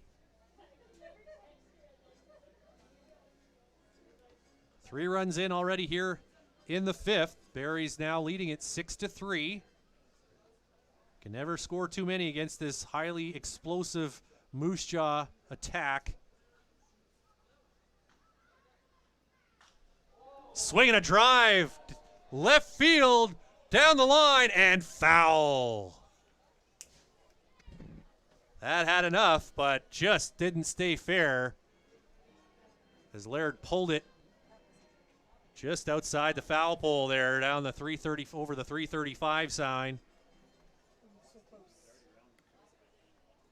So he will go back to the box. The count now full.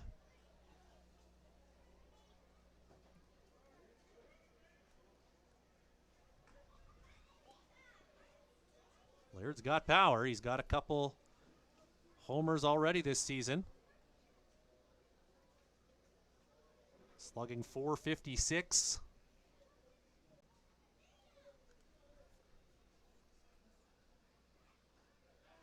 But this time he'll look at ball 4, take first. Now runners at the corners with 2 down for Ethan Murdoch.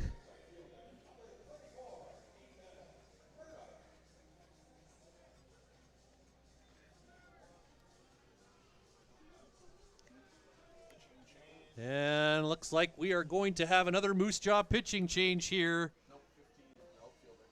As Jeremy Peddle is going to come in from the bullpen. One of those two-way guys listed as an outfielder, but also a pitcher for this Moose Jaw team. Chicago native from Occidental College in California, D3 program. And he's entering another sticky situation here at Next Gen Patch at Cairns Field.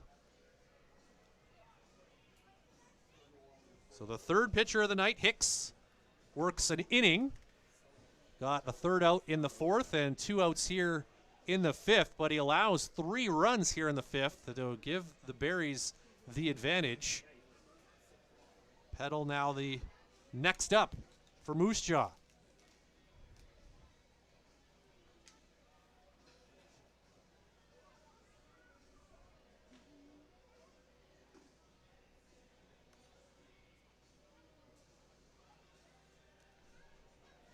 So to recap the inning so far, after Gail Salinas flew out to begin the 5th, 4 straight hits by the Berries, a single by Stinson, another single by Houston, and then Josh Henson and Nick Cote with back-to-back doubles.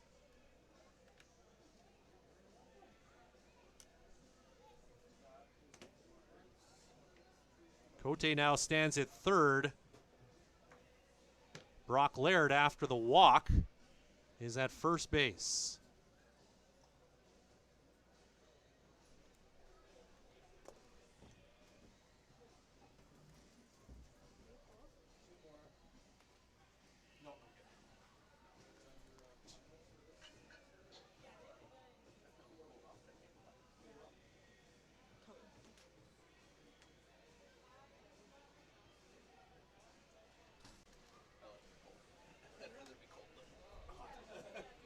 Mother Nature has certainly cooperated tonight, as the forecast really throughout the day steadily improved, as last night it looked like it was going to rain all day here in Saskatoon, but other than a little bit of precipitation around lunchtime, it's certainly hasn't cleared off entirely, but the threat of thunder showers, and there was even a bit of a tornado watch earlier in the day, and yeah, 15 degrees and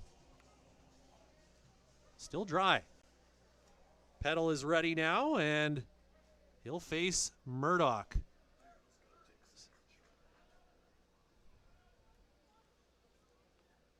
A righty on righty matchup. Low for ball one.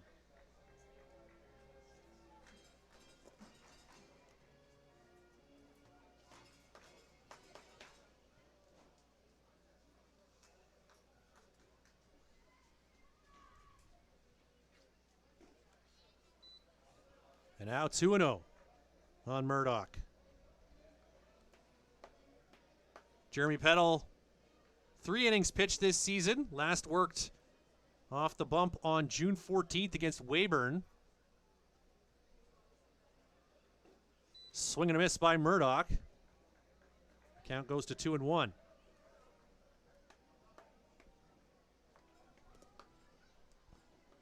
Petal, 6 earned runs in those 3 innings of work on 6 hits, 3 strikeouts, 3 walks.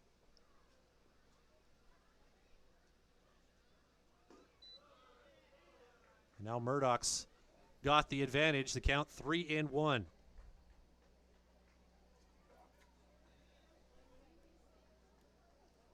One for 3 tonight for Ethan Murdoch. A single, strikeout, and a fly out to center. Swinging at that one, out of the zone, and that'll run the count full.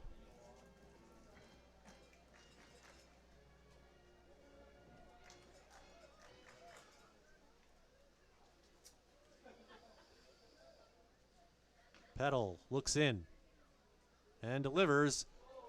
High fly ball, but well foul. Down the left field side. Out of the ballpark. That traveled a long way, but almost as much distance foul as it went towards the wall. Some kind of triangulation there. So another 3-2 coming here from Petal.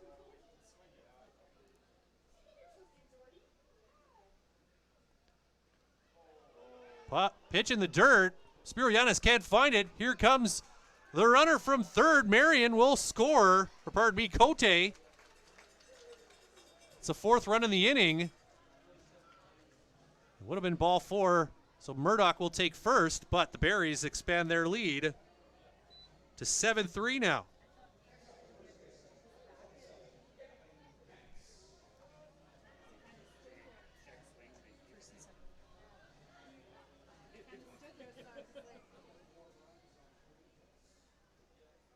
Laird also, of course, was already on his way to second before that pitch was in the dirt. He was moving on the pitch, but of course they're now with Murdoch taking the walk. So man at first and second now, still 2 down.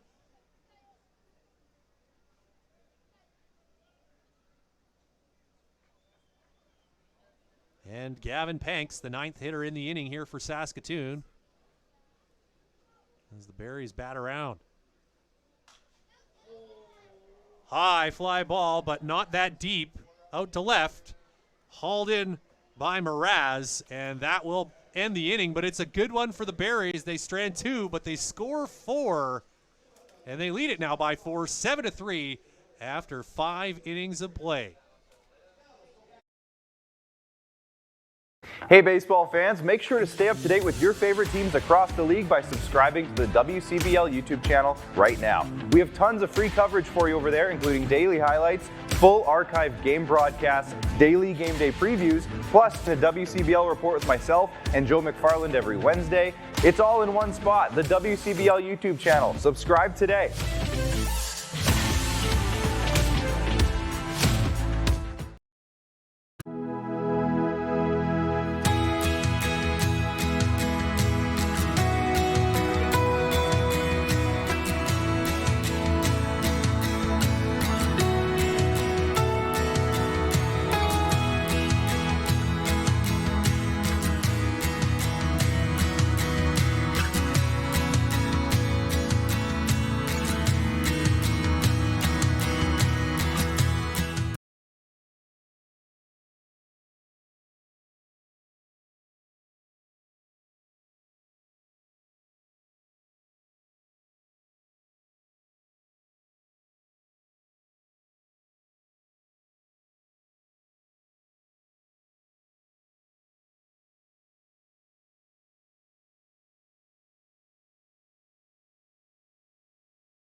Top of the 6th, and the Saskatoon Berries roaring out front after a 4-run 5th, now leading it 7-3, and Michael Saul, who's settled in here, back out for his 6th inning of work.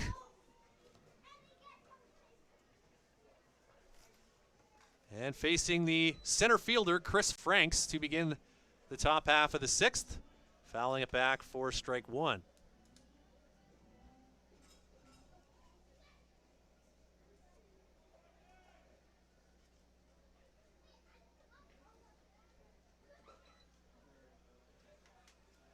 And now a ball to even the count.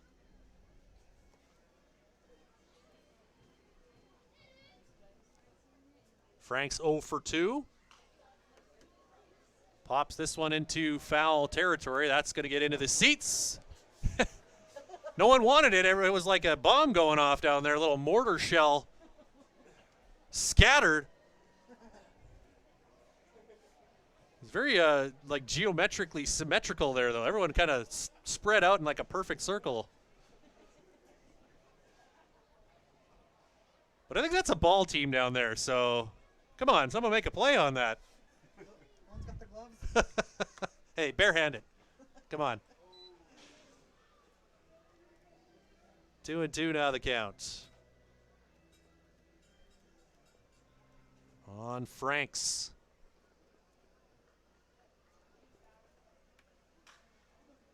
High fly down the other line, but that one also well out of play. May have cleared the fence down there. That's my car.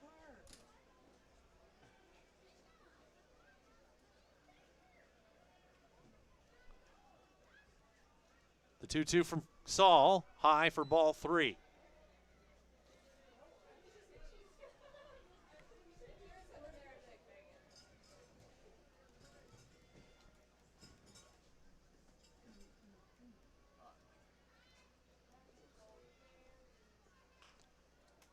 Grounded out to third.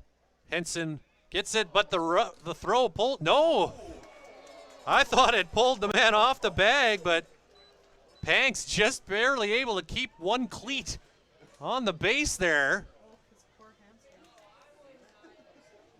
Henson's been keeping him very alert with some of the throws today, but that is the first out of the inning.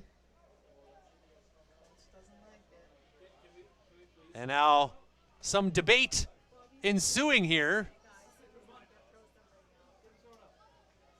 Michael Gonzalez coming all the way out to first base to argue this call. So he's going to get his money's worth, but makes his point, and now he'll head back to the Moose Jaw dugout. So one down now, and now some activity in the Berries bullpen. We'll see if Saskatoon waits if they're waiting for a specific matchup or waiting to see how this inning develops before making their first pitching change.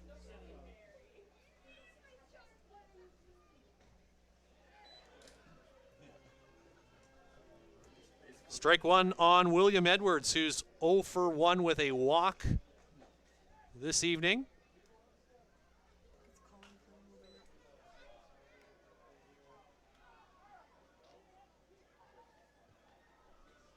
And now Saul in the driver's seat here, ahead 0-2.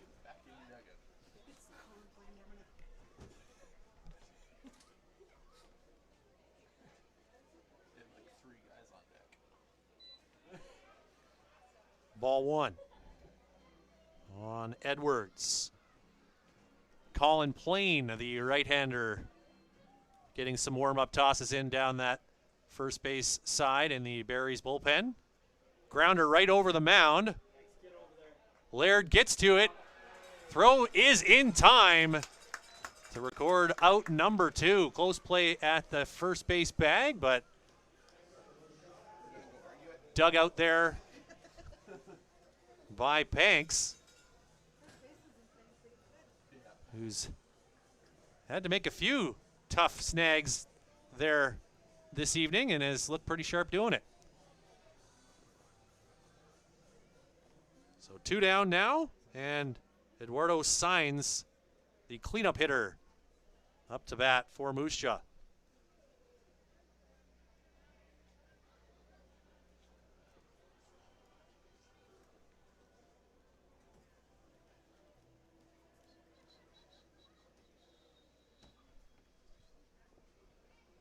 Pitch.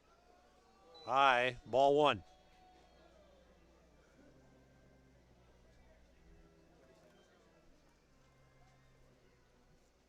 Saul looking for back-to-back clean innings here. Plain has stopped tossing in the bullpen.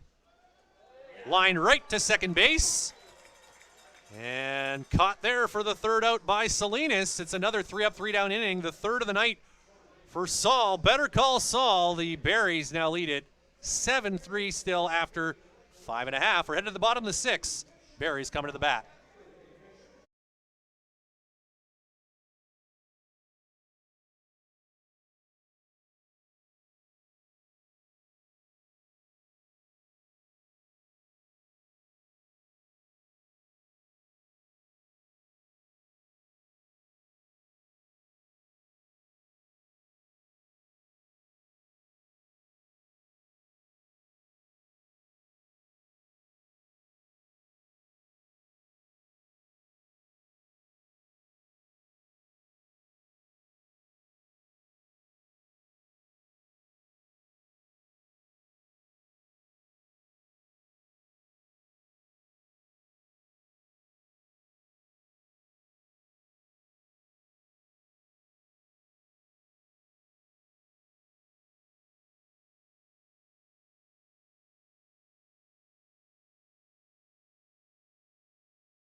For more than 25 years, we've been there, helping Canadians find the extra space they need to grow and to create new memories. Access Storage. Try 4 weeks free. Details at accessstorage.ca.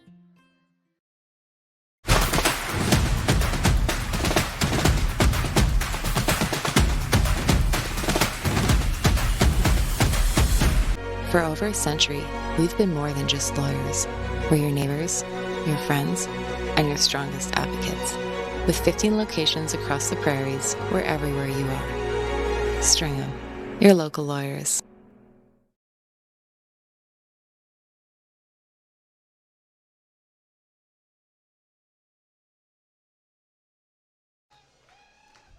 Bottom of the 6th inning, Saskatoon Berries leading the Moose Jaw Miller Express 7-3. 4, 5, 6 hitters due up here with the cleanup man, Gael Salinas, to lead it off after recording that third out on the line drive at the top half of the inning.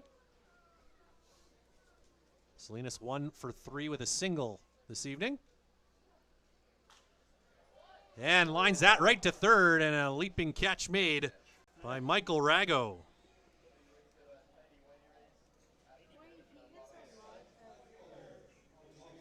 Good contact, hard hit ball there by Salinas, but right at the third baseman.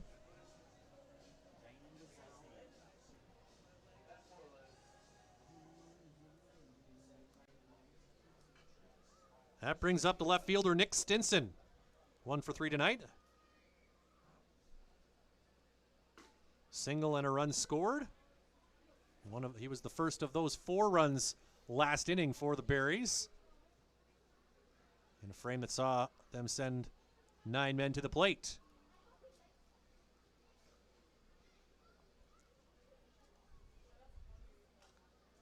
Fouls that straight back. Count now 0-2.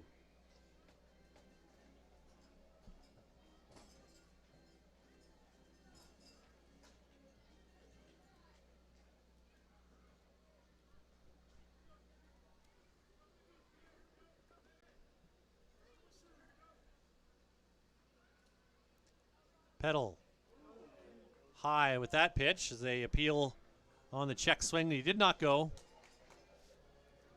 Count now 1-2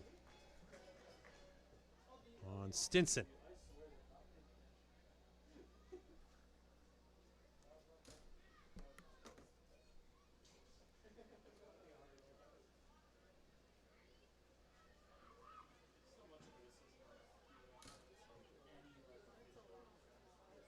Pitch outside, ball 2. And after falling behind early, Stinson is back on level footing here in this AB.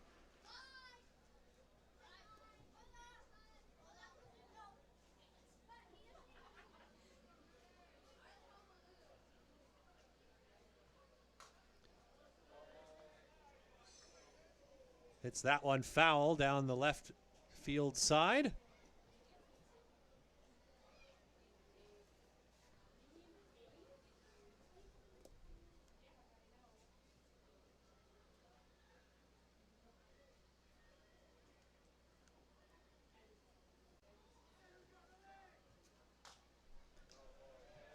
And another foul. Stinson battling here.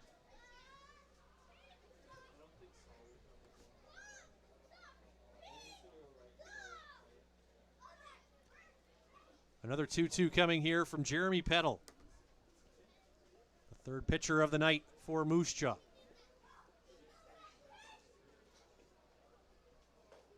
That's high, and the count now full.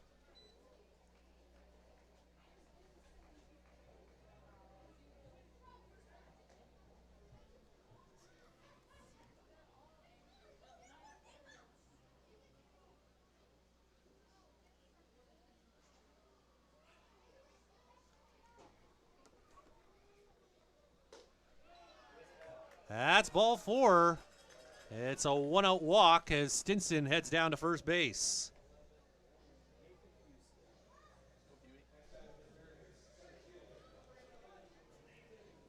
And Nathan Houston, who's had a productive night so far, digging back in, 2 for 2, hit by a pitch, and he scored 3 runs.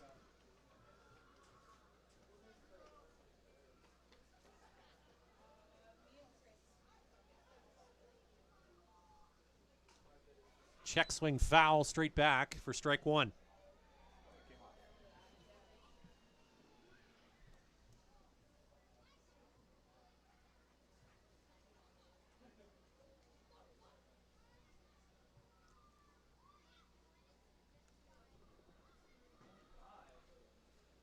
Peddle looks in. Now timeout called as we have a ball getting away from the Berries bullpen into the field of play. Colin Plain still working down there. Wonder if we're going to see him come out to start the 7th here for Saskatoon, but Barry's hoping to keep him down there for a little while and add to this lead with 1 away here and a man out first. Ground ball to short. Chance at 2. There's 1, and there's 2. Double play turned by the Millers. And they'll get out of the inning unscathed. Berries continue to lead at 7-3 as we head to the 7th here at Next Gen Patch at Cairns Field. The live sports experience is changing. Teams and facilities are under pressure to provide online and in-venue entertainment. IKS Live has the right team to deliver. We provide service across North America and produce the best fan experience, in the seats or streaming to you.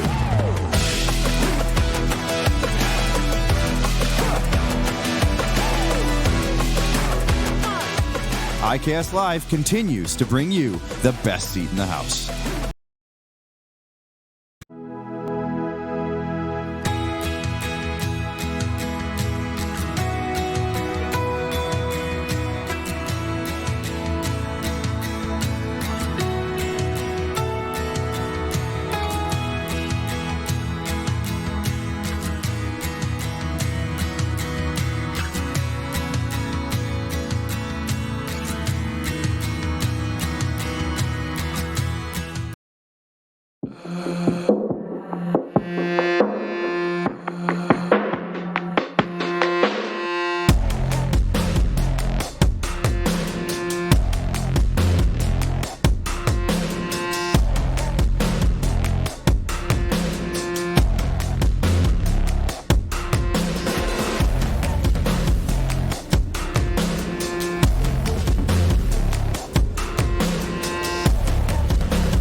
Top of the 7th, and a new pitcher in for Saskatoon, Colin Plain, taking over for Michael Saul, who delivered another solid 6 innings of work here.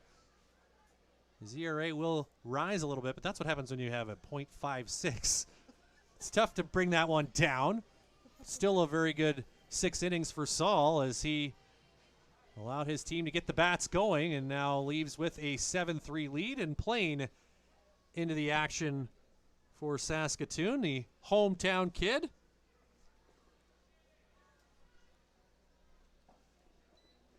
And a ball is the first pitch to Jacob Mraz, the left fielder, leading it off here. 5-6-7 due up for the Millers here in the 7th. Strike one. Plain last pitched on Friday against the Regina Red Sox, an inning and a third, just 1 hit, 1 strikeout, no runs allowed.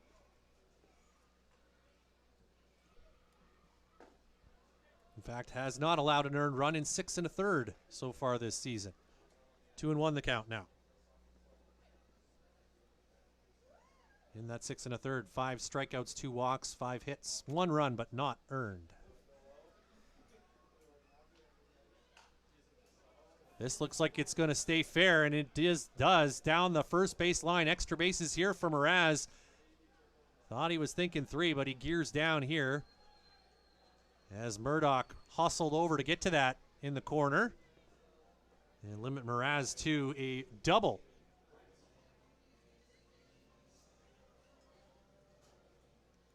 As the Millers try to start a rally here in the 7th, an extra base hit to lead it off from Jacob Mraz.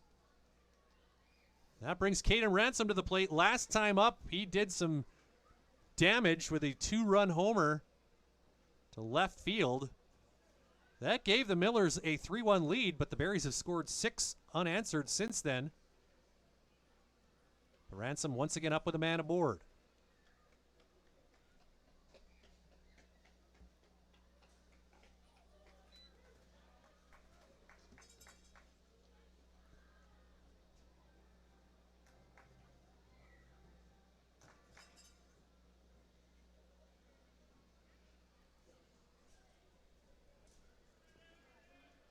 The 0-1 from Plain. Big righty delivers, and that is ball 1. With the runner at second, the umpire at first, over at second. They check with him on the check swing, but of course doesn't have quite the same angle from out there. And he said Ransom did not go around. Didn't look like it from this perch either. So the count now 1-1.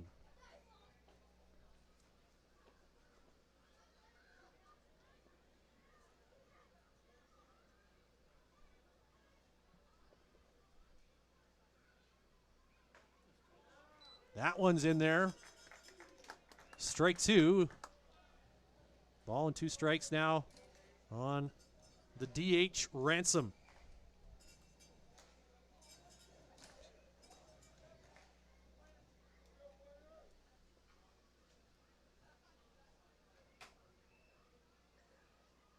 Very wide stance here for Ransom.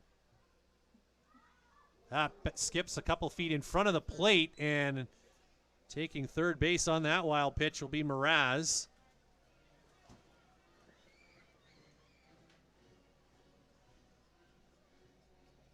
Count now even at 2-2. And Mraz 90 feet from home.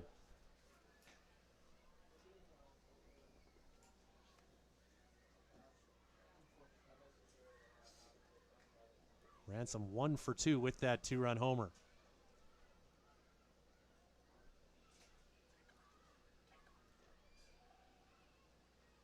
Playing with the pitch, a ground ball out to short. That's going to bring in a run, but Laird gets it over to first, and the Berries will take that exchange as that clears the bases. Mraz does come in, but it makes the game 7-4 now in favor of Saskatoon. Certainly no chance to get the runner at home on that play.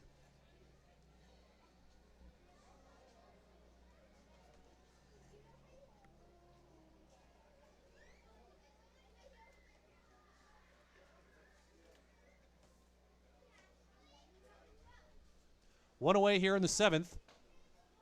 The batter is Michael Rago.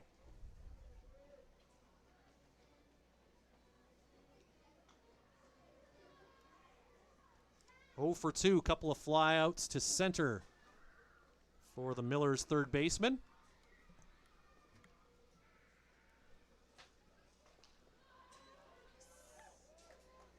Now a 1-1 count.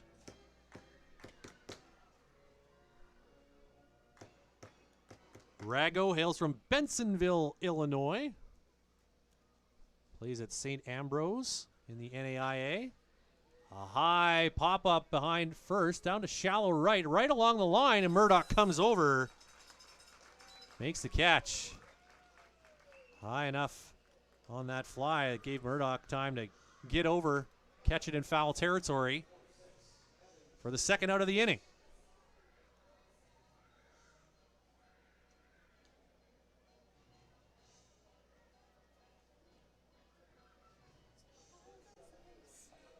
The catcher, Evan Spirianis, now to face Colin Plain. 0 for 2 with a strikeout and a flyout tonight. And he takes strike 1.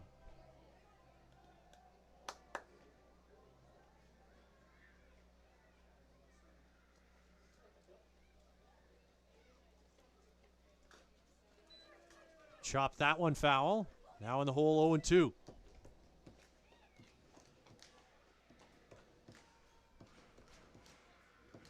So Plain gave up that leadoff double, but now chance to get out of this inning without any further damage.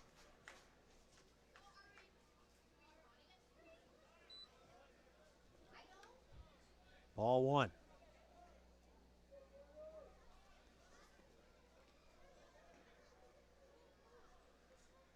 Ben Wallachek on deck for the Miller Express.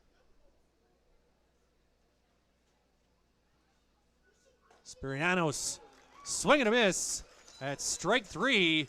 Plain fans the Miller's catcher to end the inning. 1 run on 1 hit for the Miller Express, but they're still trailing by 3. It's 7-4 Saskatoon, and stretch time here at Next Gen Patch at Cairns Field.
For over a century, we've been more than just lawyers.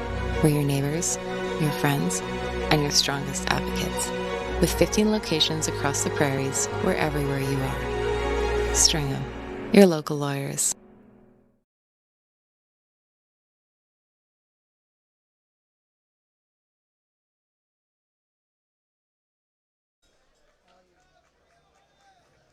Bottom of the 7th here in Saskatoon, and another new pitcher on the bump for the Moose Jaw Miller Express. It's Rylan Caplet-Tarrant, a Moose Jaw native who plays at Highland Community College in Illinois.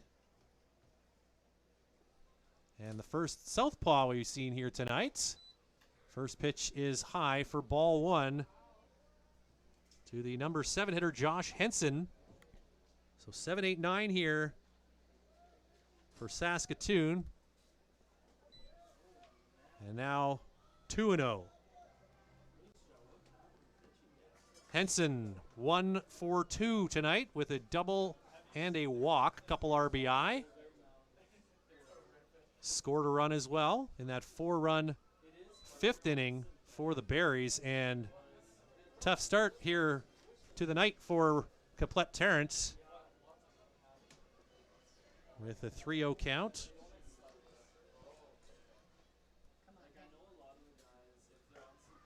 And Henson never took the bat off his shoulder. 4 straight balls, and he heads down to first base with a leadoff walk.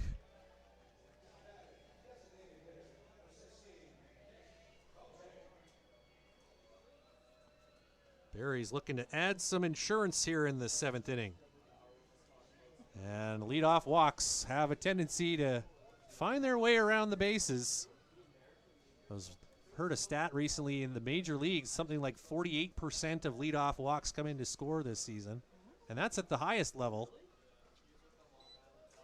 It was in the 40s. I don't know if 48's the exact number. I'm going from my memory, which certainly has its faults.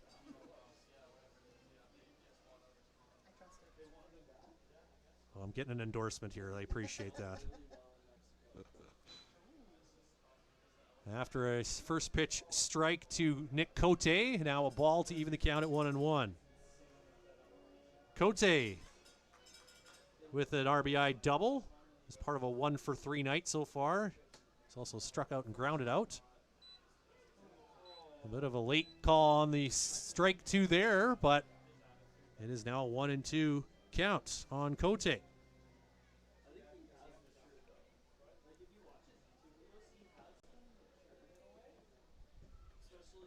The pitch, swinging a foul high and back over the building here.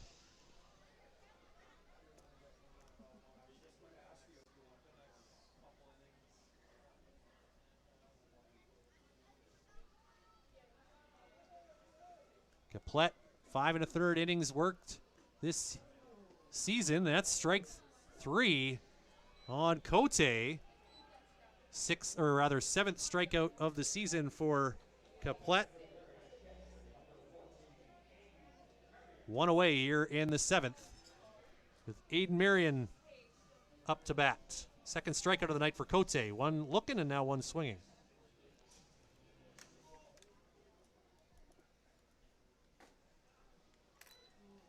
And a nice bounce back there for the Moose Jaw pitcher after walking the first batter on 4 pitches. Comes back with a strikeout. And now strike 1 on Aiden Marion.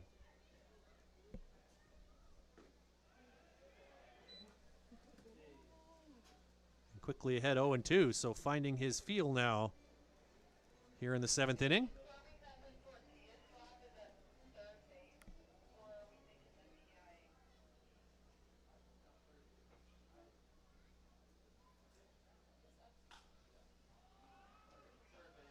Fouled high and out of play down the first base side.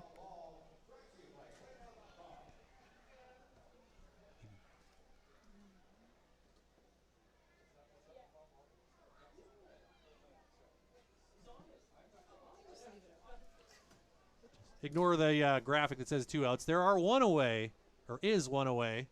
Don't get at me, grammar police. Ball 1 to Marion.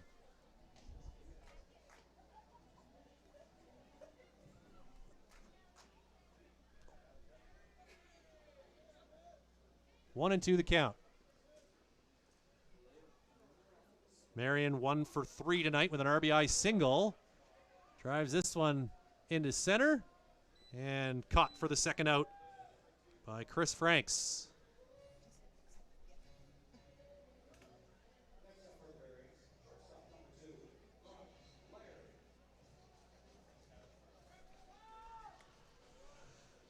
Back to the top of the order for Brock Laird,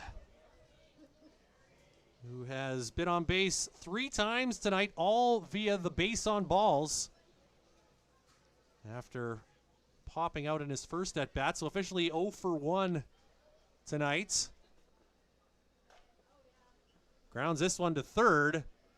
Long throw, high, and brought down for the third out.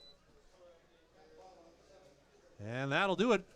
Quick bottom half of the 7th for Saskatoon. They leave one man on, no runs, and continue to lead it 7-4 as we head to the 8th inning here in the Bridge City.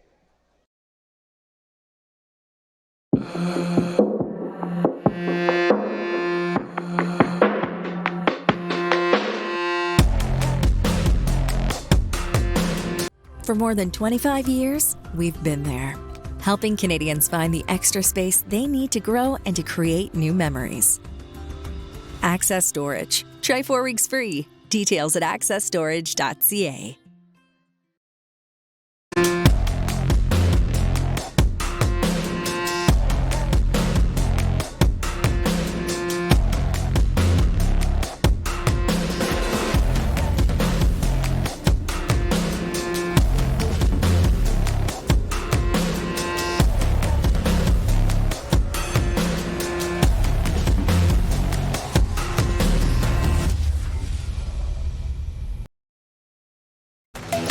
The live sports experience is changing.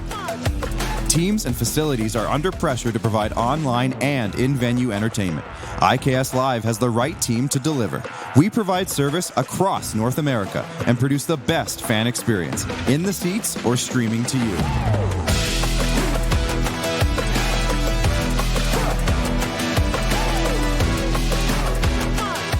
IKS Live continues to bring you the best seat in the house.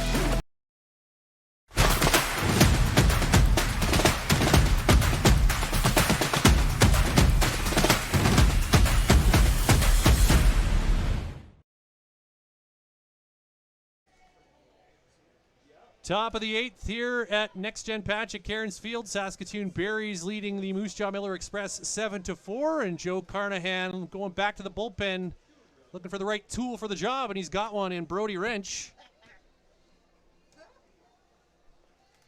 The Battleford products. I'm sure he's never heard that before.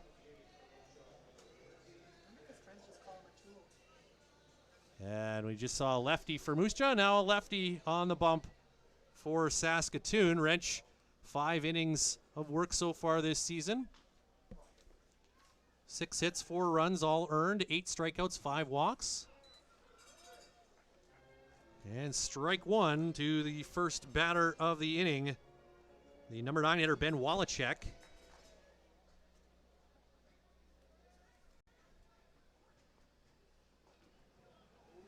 That one's high for ball 1.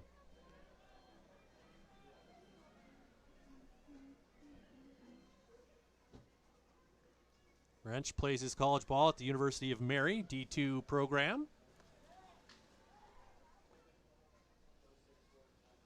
Hard throwing lefty. That pitch sails over the mound, but there's no one on base, so no harm, no foul. Wallachek is 0 for 2 so far tonight. Flied out to left and grounded out to short. Between Michael Saul, Colin Plain, and now Brody Wrench, the Berries pitching has been pretty efficient tonight. Not much in the way of long innings for Moose Jaw at the plate. The most men they've sent to the dish in any frame has been 4 or 5 rather, and that was in the 4th inning when Caden Ransom hit the 2-run homer. 3 up, 3 down innings out of the 7, but that will be strike 2. The count now full.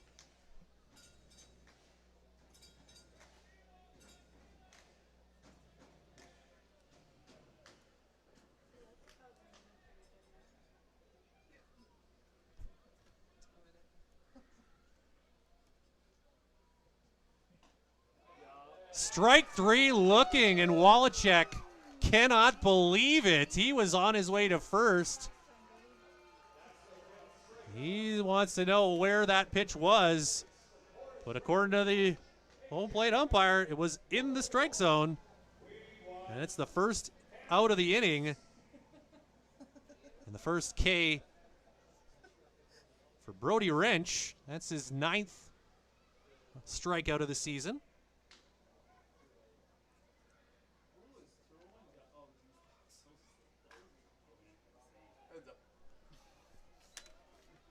Foul back for strike one. Back to the top of the order, Thomas Soto at the plate for Moose Jaw.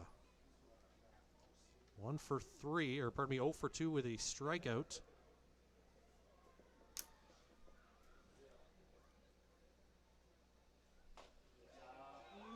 And now down in the count, 0-2.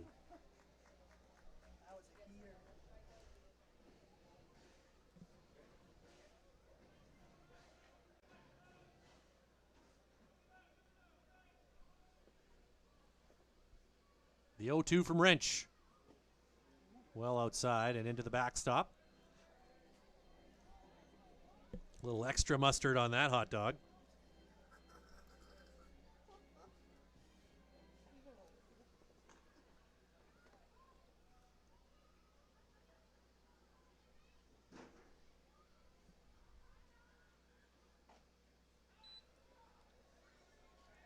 Now 2-2 on Soto.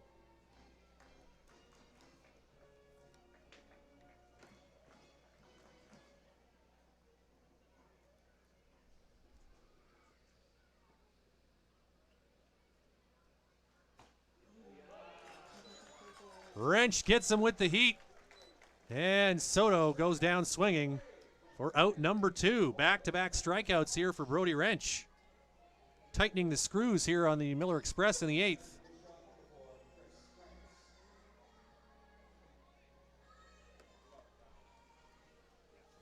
I know Wrench tighten bolts, but folks, just stay with me, okay? Tim the Two-Man Taylor jokes.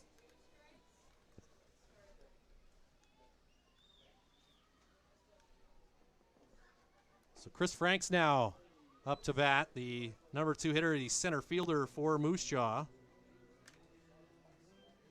Wrench throwing some gas here in the 8th. Retire the first 2 men. 1-0 is outside for ball 2.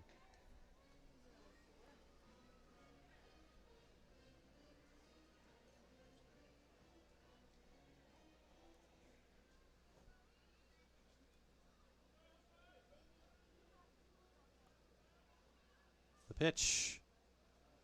Inside now 3-0.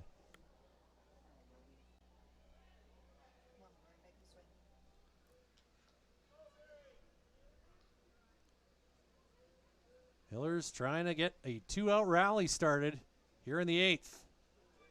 That's right over the plate for strike 1.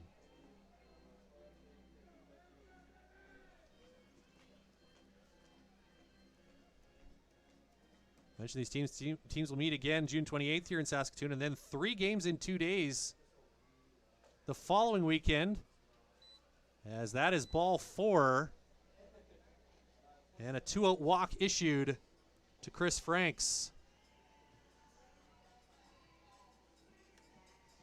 Just the second walk issued by Barrie's pitchers this evening. And it puts a runner on here for Moose Jaw and brings up William Edwards to the dish.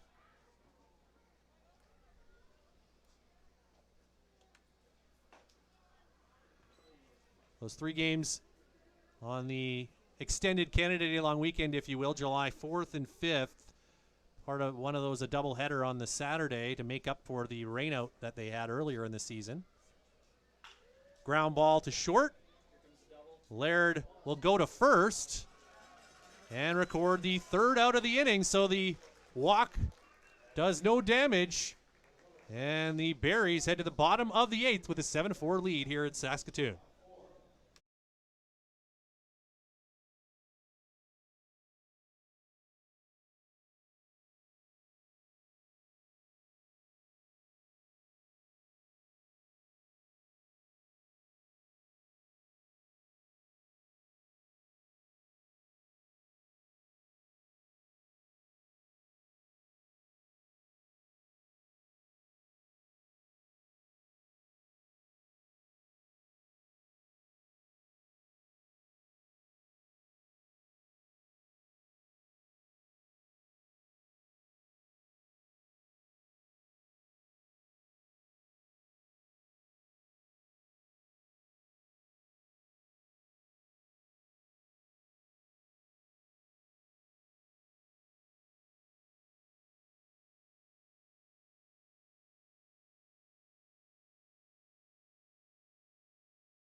Hey baseball fans, make sure to stay up to date with your favorite teams across the league by subscribing to the WCBL YouTube channel right now. We have tons of free coverage for you over there, including daily highlights, full archived game broadcasts, daily game day previews, plus a WCBL report with myself and Joe McFarland every Wednesday. It's all in one spot, the WCBL YouTube channel. Subscribe today.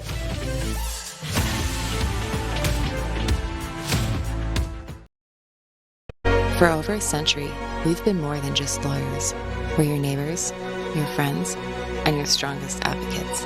With 15 locations across the prairies, we're everywhere you are. Stringham, your local lawyers.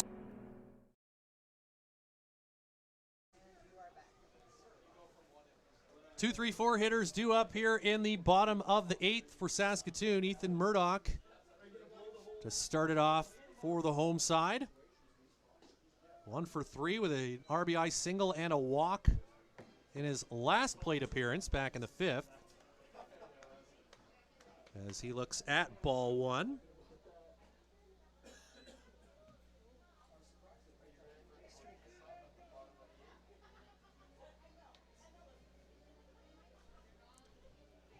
And now 1-1.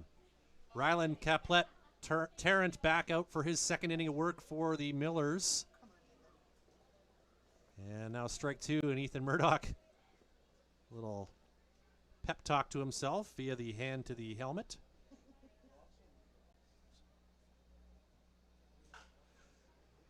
Swinging a ground ball to short.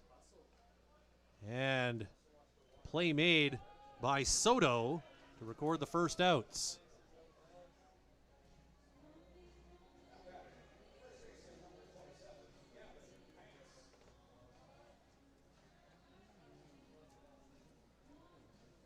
Gavin Panks now up for the Berries.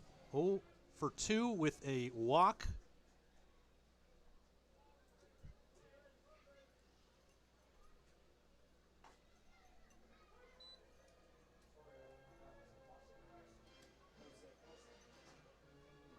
And Rylan Caplet, after a 4-pitch walk to his first batter he faced last inning, has really dialed it in here. Recording her up. Getting the next 4 out. And now up ahead 0-2 on Panks.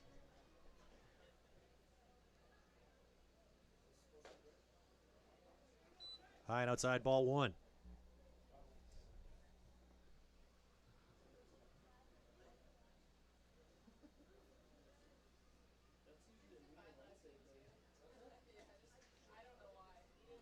Swing and a miss.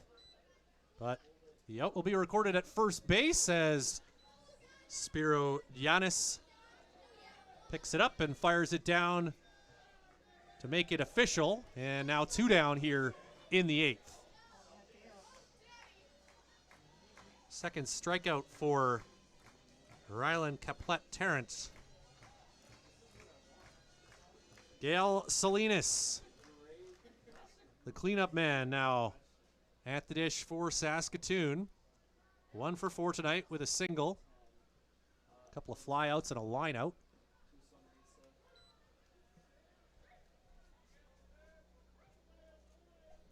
Strike 1.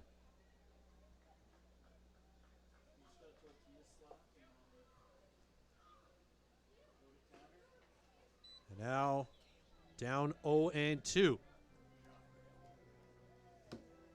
Millers will have their 4, 5, 6 hitters up in the top of the 9th as they try to rally here late. Berries would love to add on, but now 2 down here in the top, or bottom of the 8th, excuse me.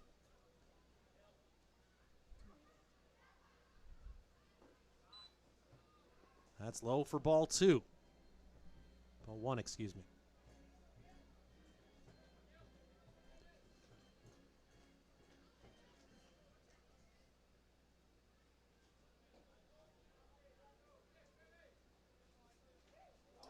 That gets him right in the back. And looked like an off-speed pitch at least, so a little less painful there for Gail Salinas, but better him than me, and he heads down to first base with 2 out here in the 8th.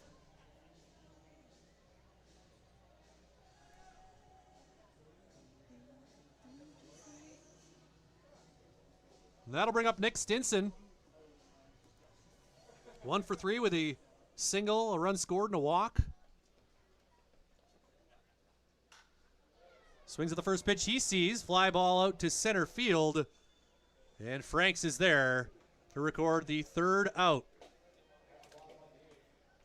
After 8 innings here in Saskatoon, it's the Berries 7, the Miller Express 4. Saskatoon looking to finish it off as Moose Jaw comes to bat in the top of the 9th.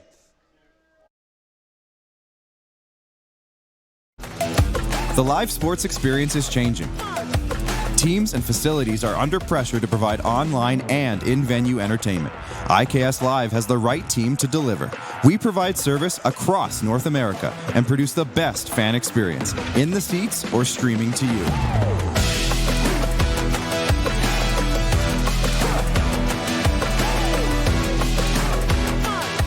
IKS Live continues to bring you the best seat in the house.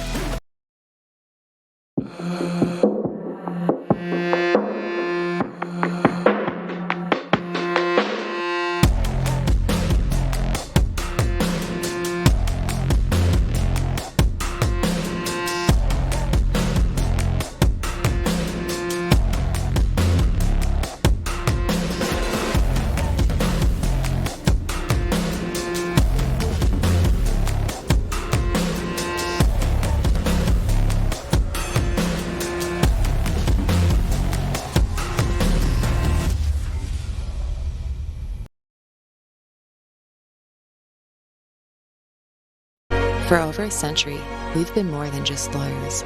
We're your neighbors, your friends, and your strongest advocates. With 15 locations across the prairies, we're everywhere you are. Stringham, your local lawyers.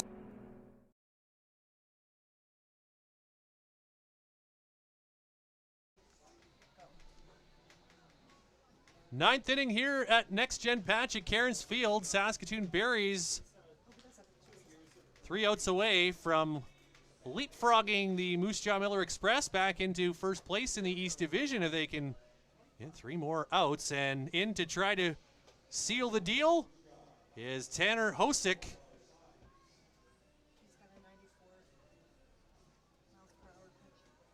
The fan favorite here in Saskatoon.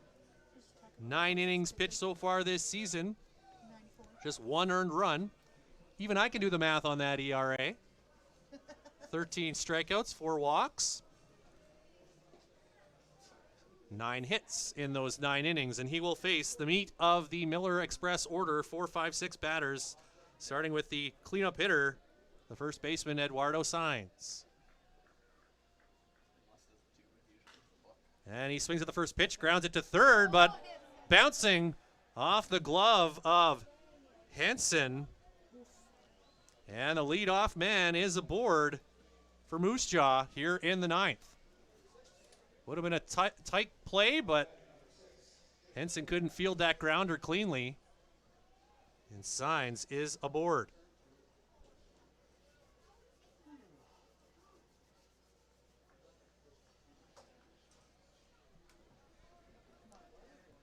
That brings Jacob Moraz to the plate. 1 for 2 with a double. 1 for 3, rather, with a double. And he takes a look at strike 1. Tanner Hosick, nickname apparently is Juice Box. Don't ask me about the origins, because I don't know. But I do like the creativity. It's not like Hose. Liner out to left, and no, that'll drop. Chance to make the play out there. Stinson, though, couldn't haul it in. And Moose Jaw, who in another universe would have 2 out here, but now they've got 2 men aboard and nobody out. Now trying to mount a 9th inning rally, and now we'll get a meeting on the hill.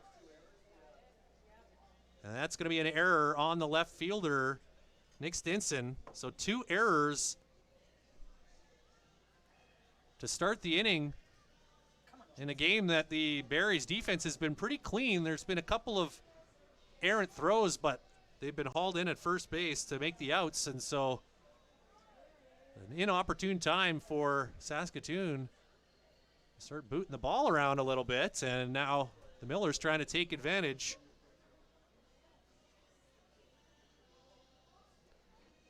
And it is Caden Ransom, who's gone deep once tonight, stepping into the right-handed batter's box to face Tanner Hosick. Ransom 1 for 3 with a 2-run homer.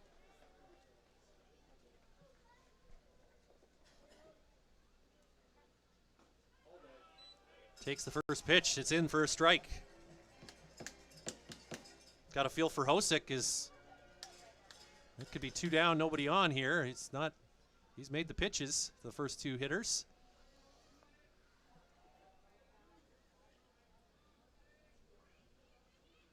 Righty on righty matchup. Hosick delivers and fouled straight back for strike 2. Ransom takes a little walk around the dish. Get himself reset for this 0-2 pitch from Hosick.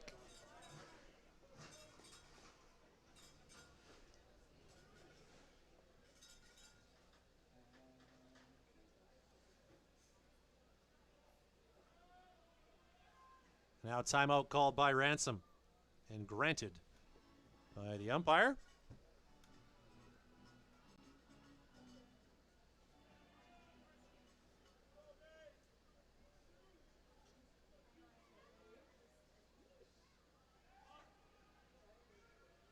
Hosick just celebrated his 21st birthday, and he gets the strikeout on the slugger Ransom.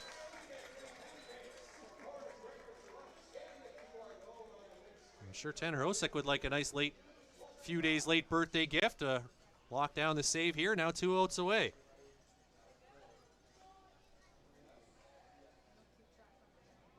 That's the 6th Millers strikeout tonight. 7th, pardon me. Thank you to our great stats crew for keeping me online.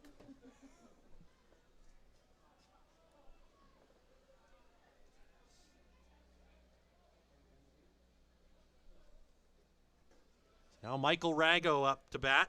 The Millers' third baseman is 0 for 3 tonight. And he takes ball 1.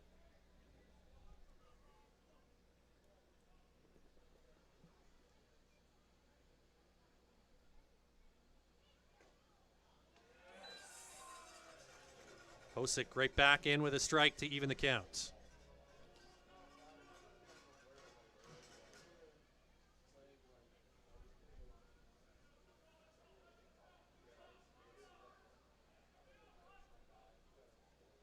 That's a chatter from the Millers dugout, trying to spur them on. Check swing by Rago, and it's ball 2.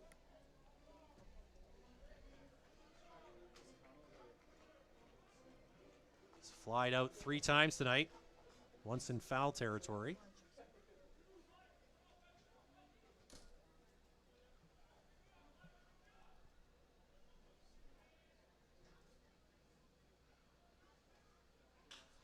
Swinging a line shot off the pitcher's glove and through. That's going to score 1. A hard hit ball just glancing off the mitt of Hosick and then getting past Salinas at second. Well, I believe that's a base hit all day long, but that'll be an RBI to make it 7-5. And now the tying run is on base. And the go-ahead run up at the dish for Moose Jaw.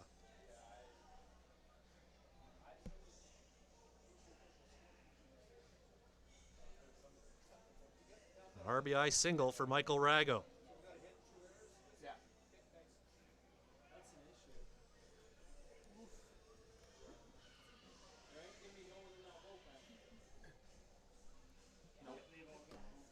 Pinch hitter here for the Millers. Looks like Gary Swan. Is that Gary Swan down there, or is it Pacey Phillips? Pacey Phillips.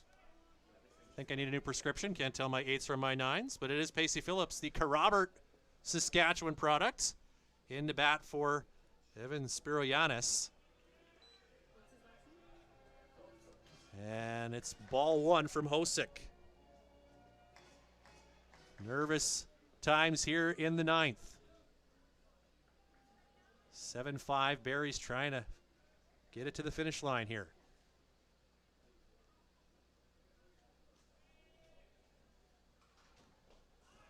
Low ball two.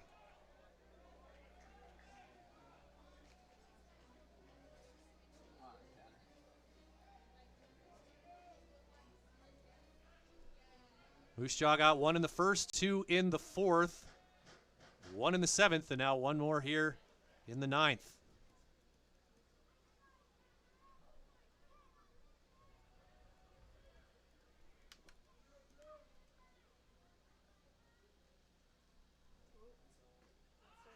And that's ball three.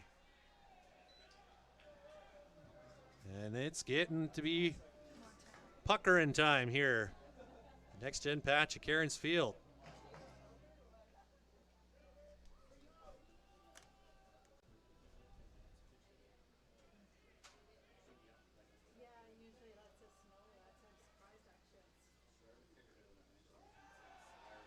And a 4-pitch walk will load the bases as the pinch hitter Phillips takes first. He represents the go-ahead run. Now the tying run is at second. And the batter, another pinch hitter. It's Garen Plummer who will dig in, taking the spot of Ben Wallachek in the batting order here, the number 9 spot. Joe Carnahan out to the mound to chat with Tanner Hosick, Aiden Marion, and the entire Barry's infield. Couple of errors to start this inning for Moose, as Moose Jaw got the first two men on, with Josh Henson and Nick Stinson both committing errors to allow those men to get on base. They did get an out, but now Phillips drawing the walk to load him up. And it is Garen Plummer stepping in, the Wichita, Kansas product.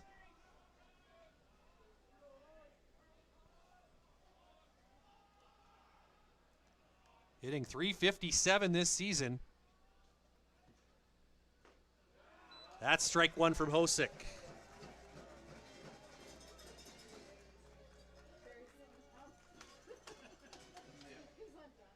See if that chat, those words of wisdom from the head coach, will help settle the Berries down here.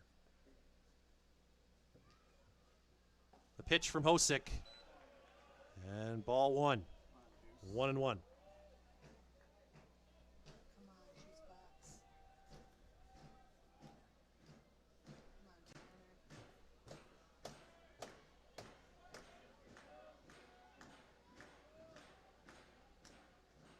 Swing and a miss. Strike two. Healthy cut there from Plummer, but gas on that pitch from Hosick. Count now 1-2.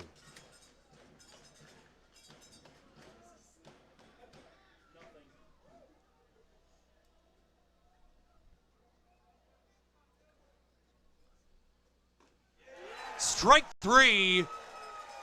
A big second out there for Tanner Hosick as he gets Plummer to swing at that low pitch. And now the Berries 1 out away.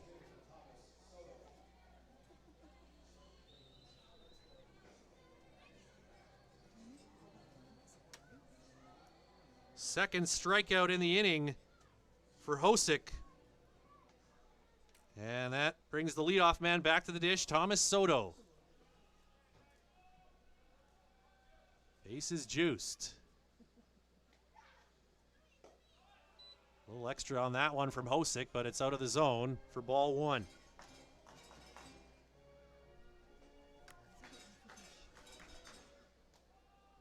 Soto 0 for 3 with a walk and a couple of strikeouts.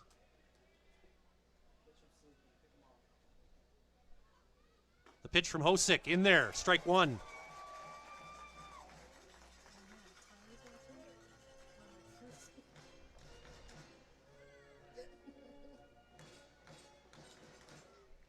Mraz at third, Rago at second, and Phillips at first for Moose Jaw. The 1-1 to Thomas Soto. Swinging a foul ball out of play on the third base side. And now the Berries one strike away.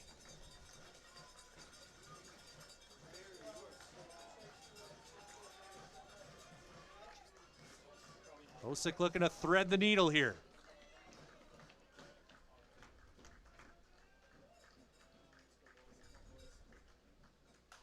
Swinging a pop-up, third base side.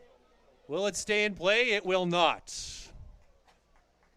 About 20 feet beyond the boundary there. Close enough to give it a look, but everyone back to their spots. And the crowd making some noise here at the patch.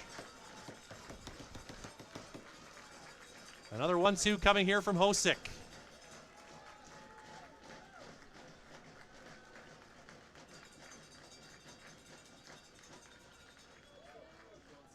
Timeout requested by Soto. Oh, it's too loud.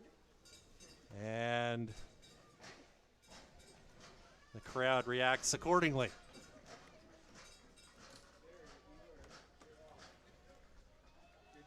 Hosick looks in.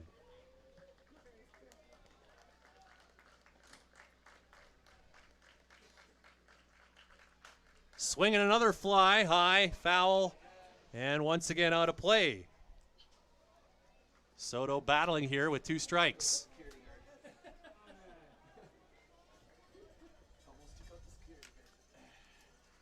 .284 hitter, has driven in 10 this season. Would love to add to that tally right now.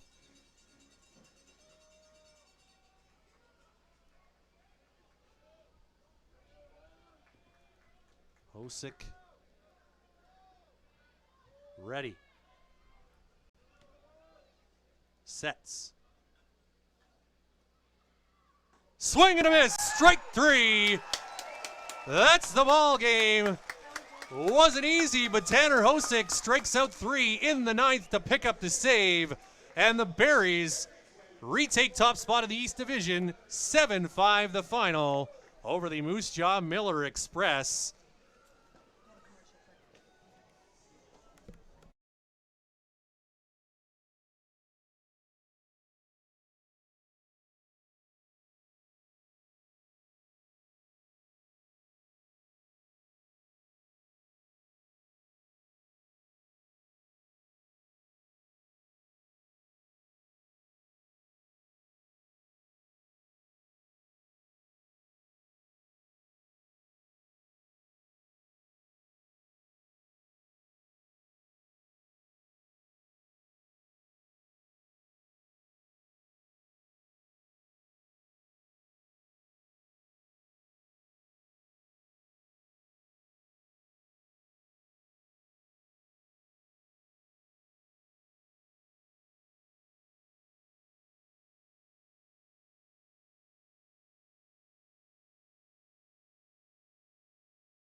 Box score?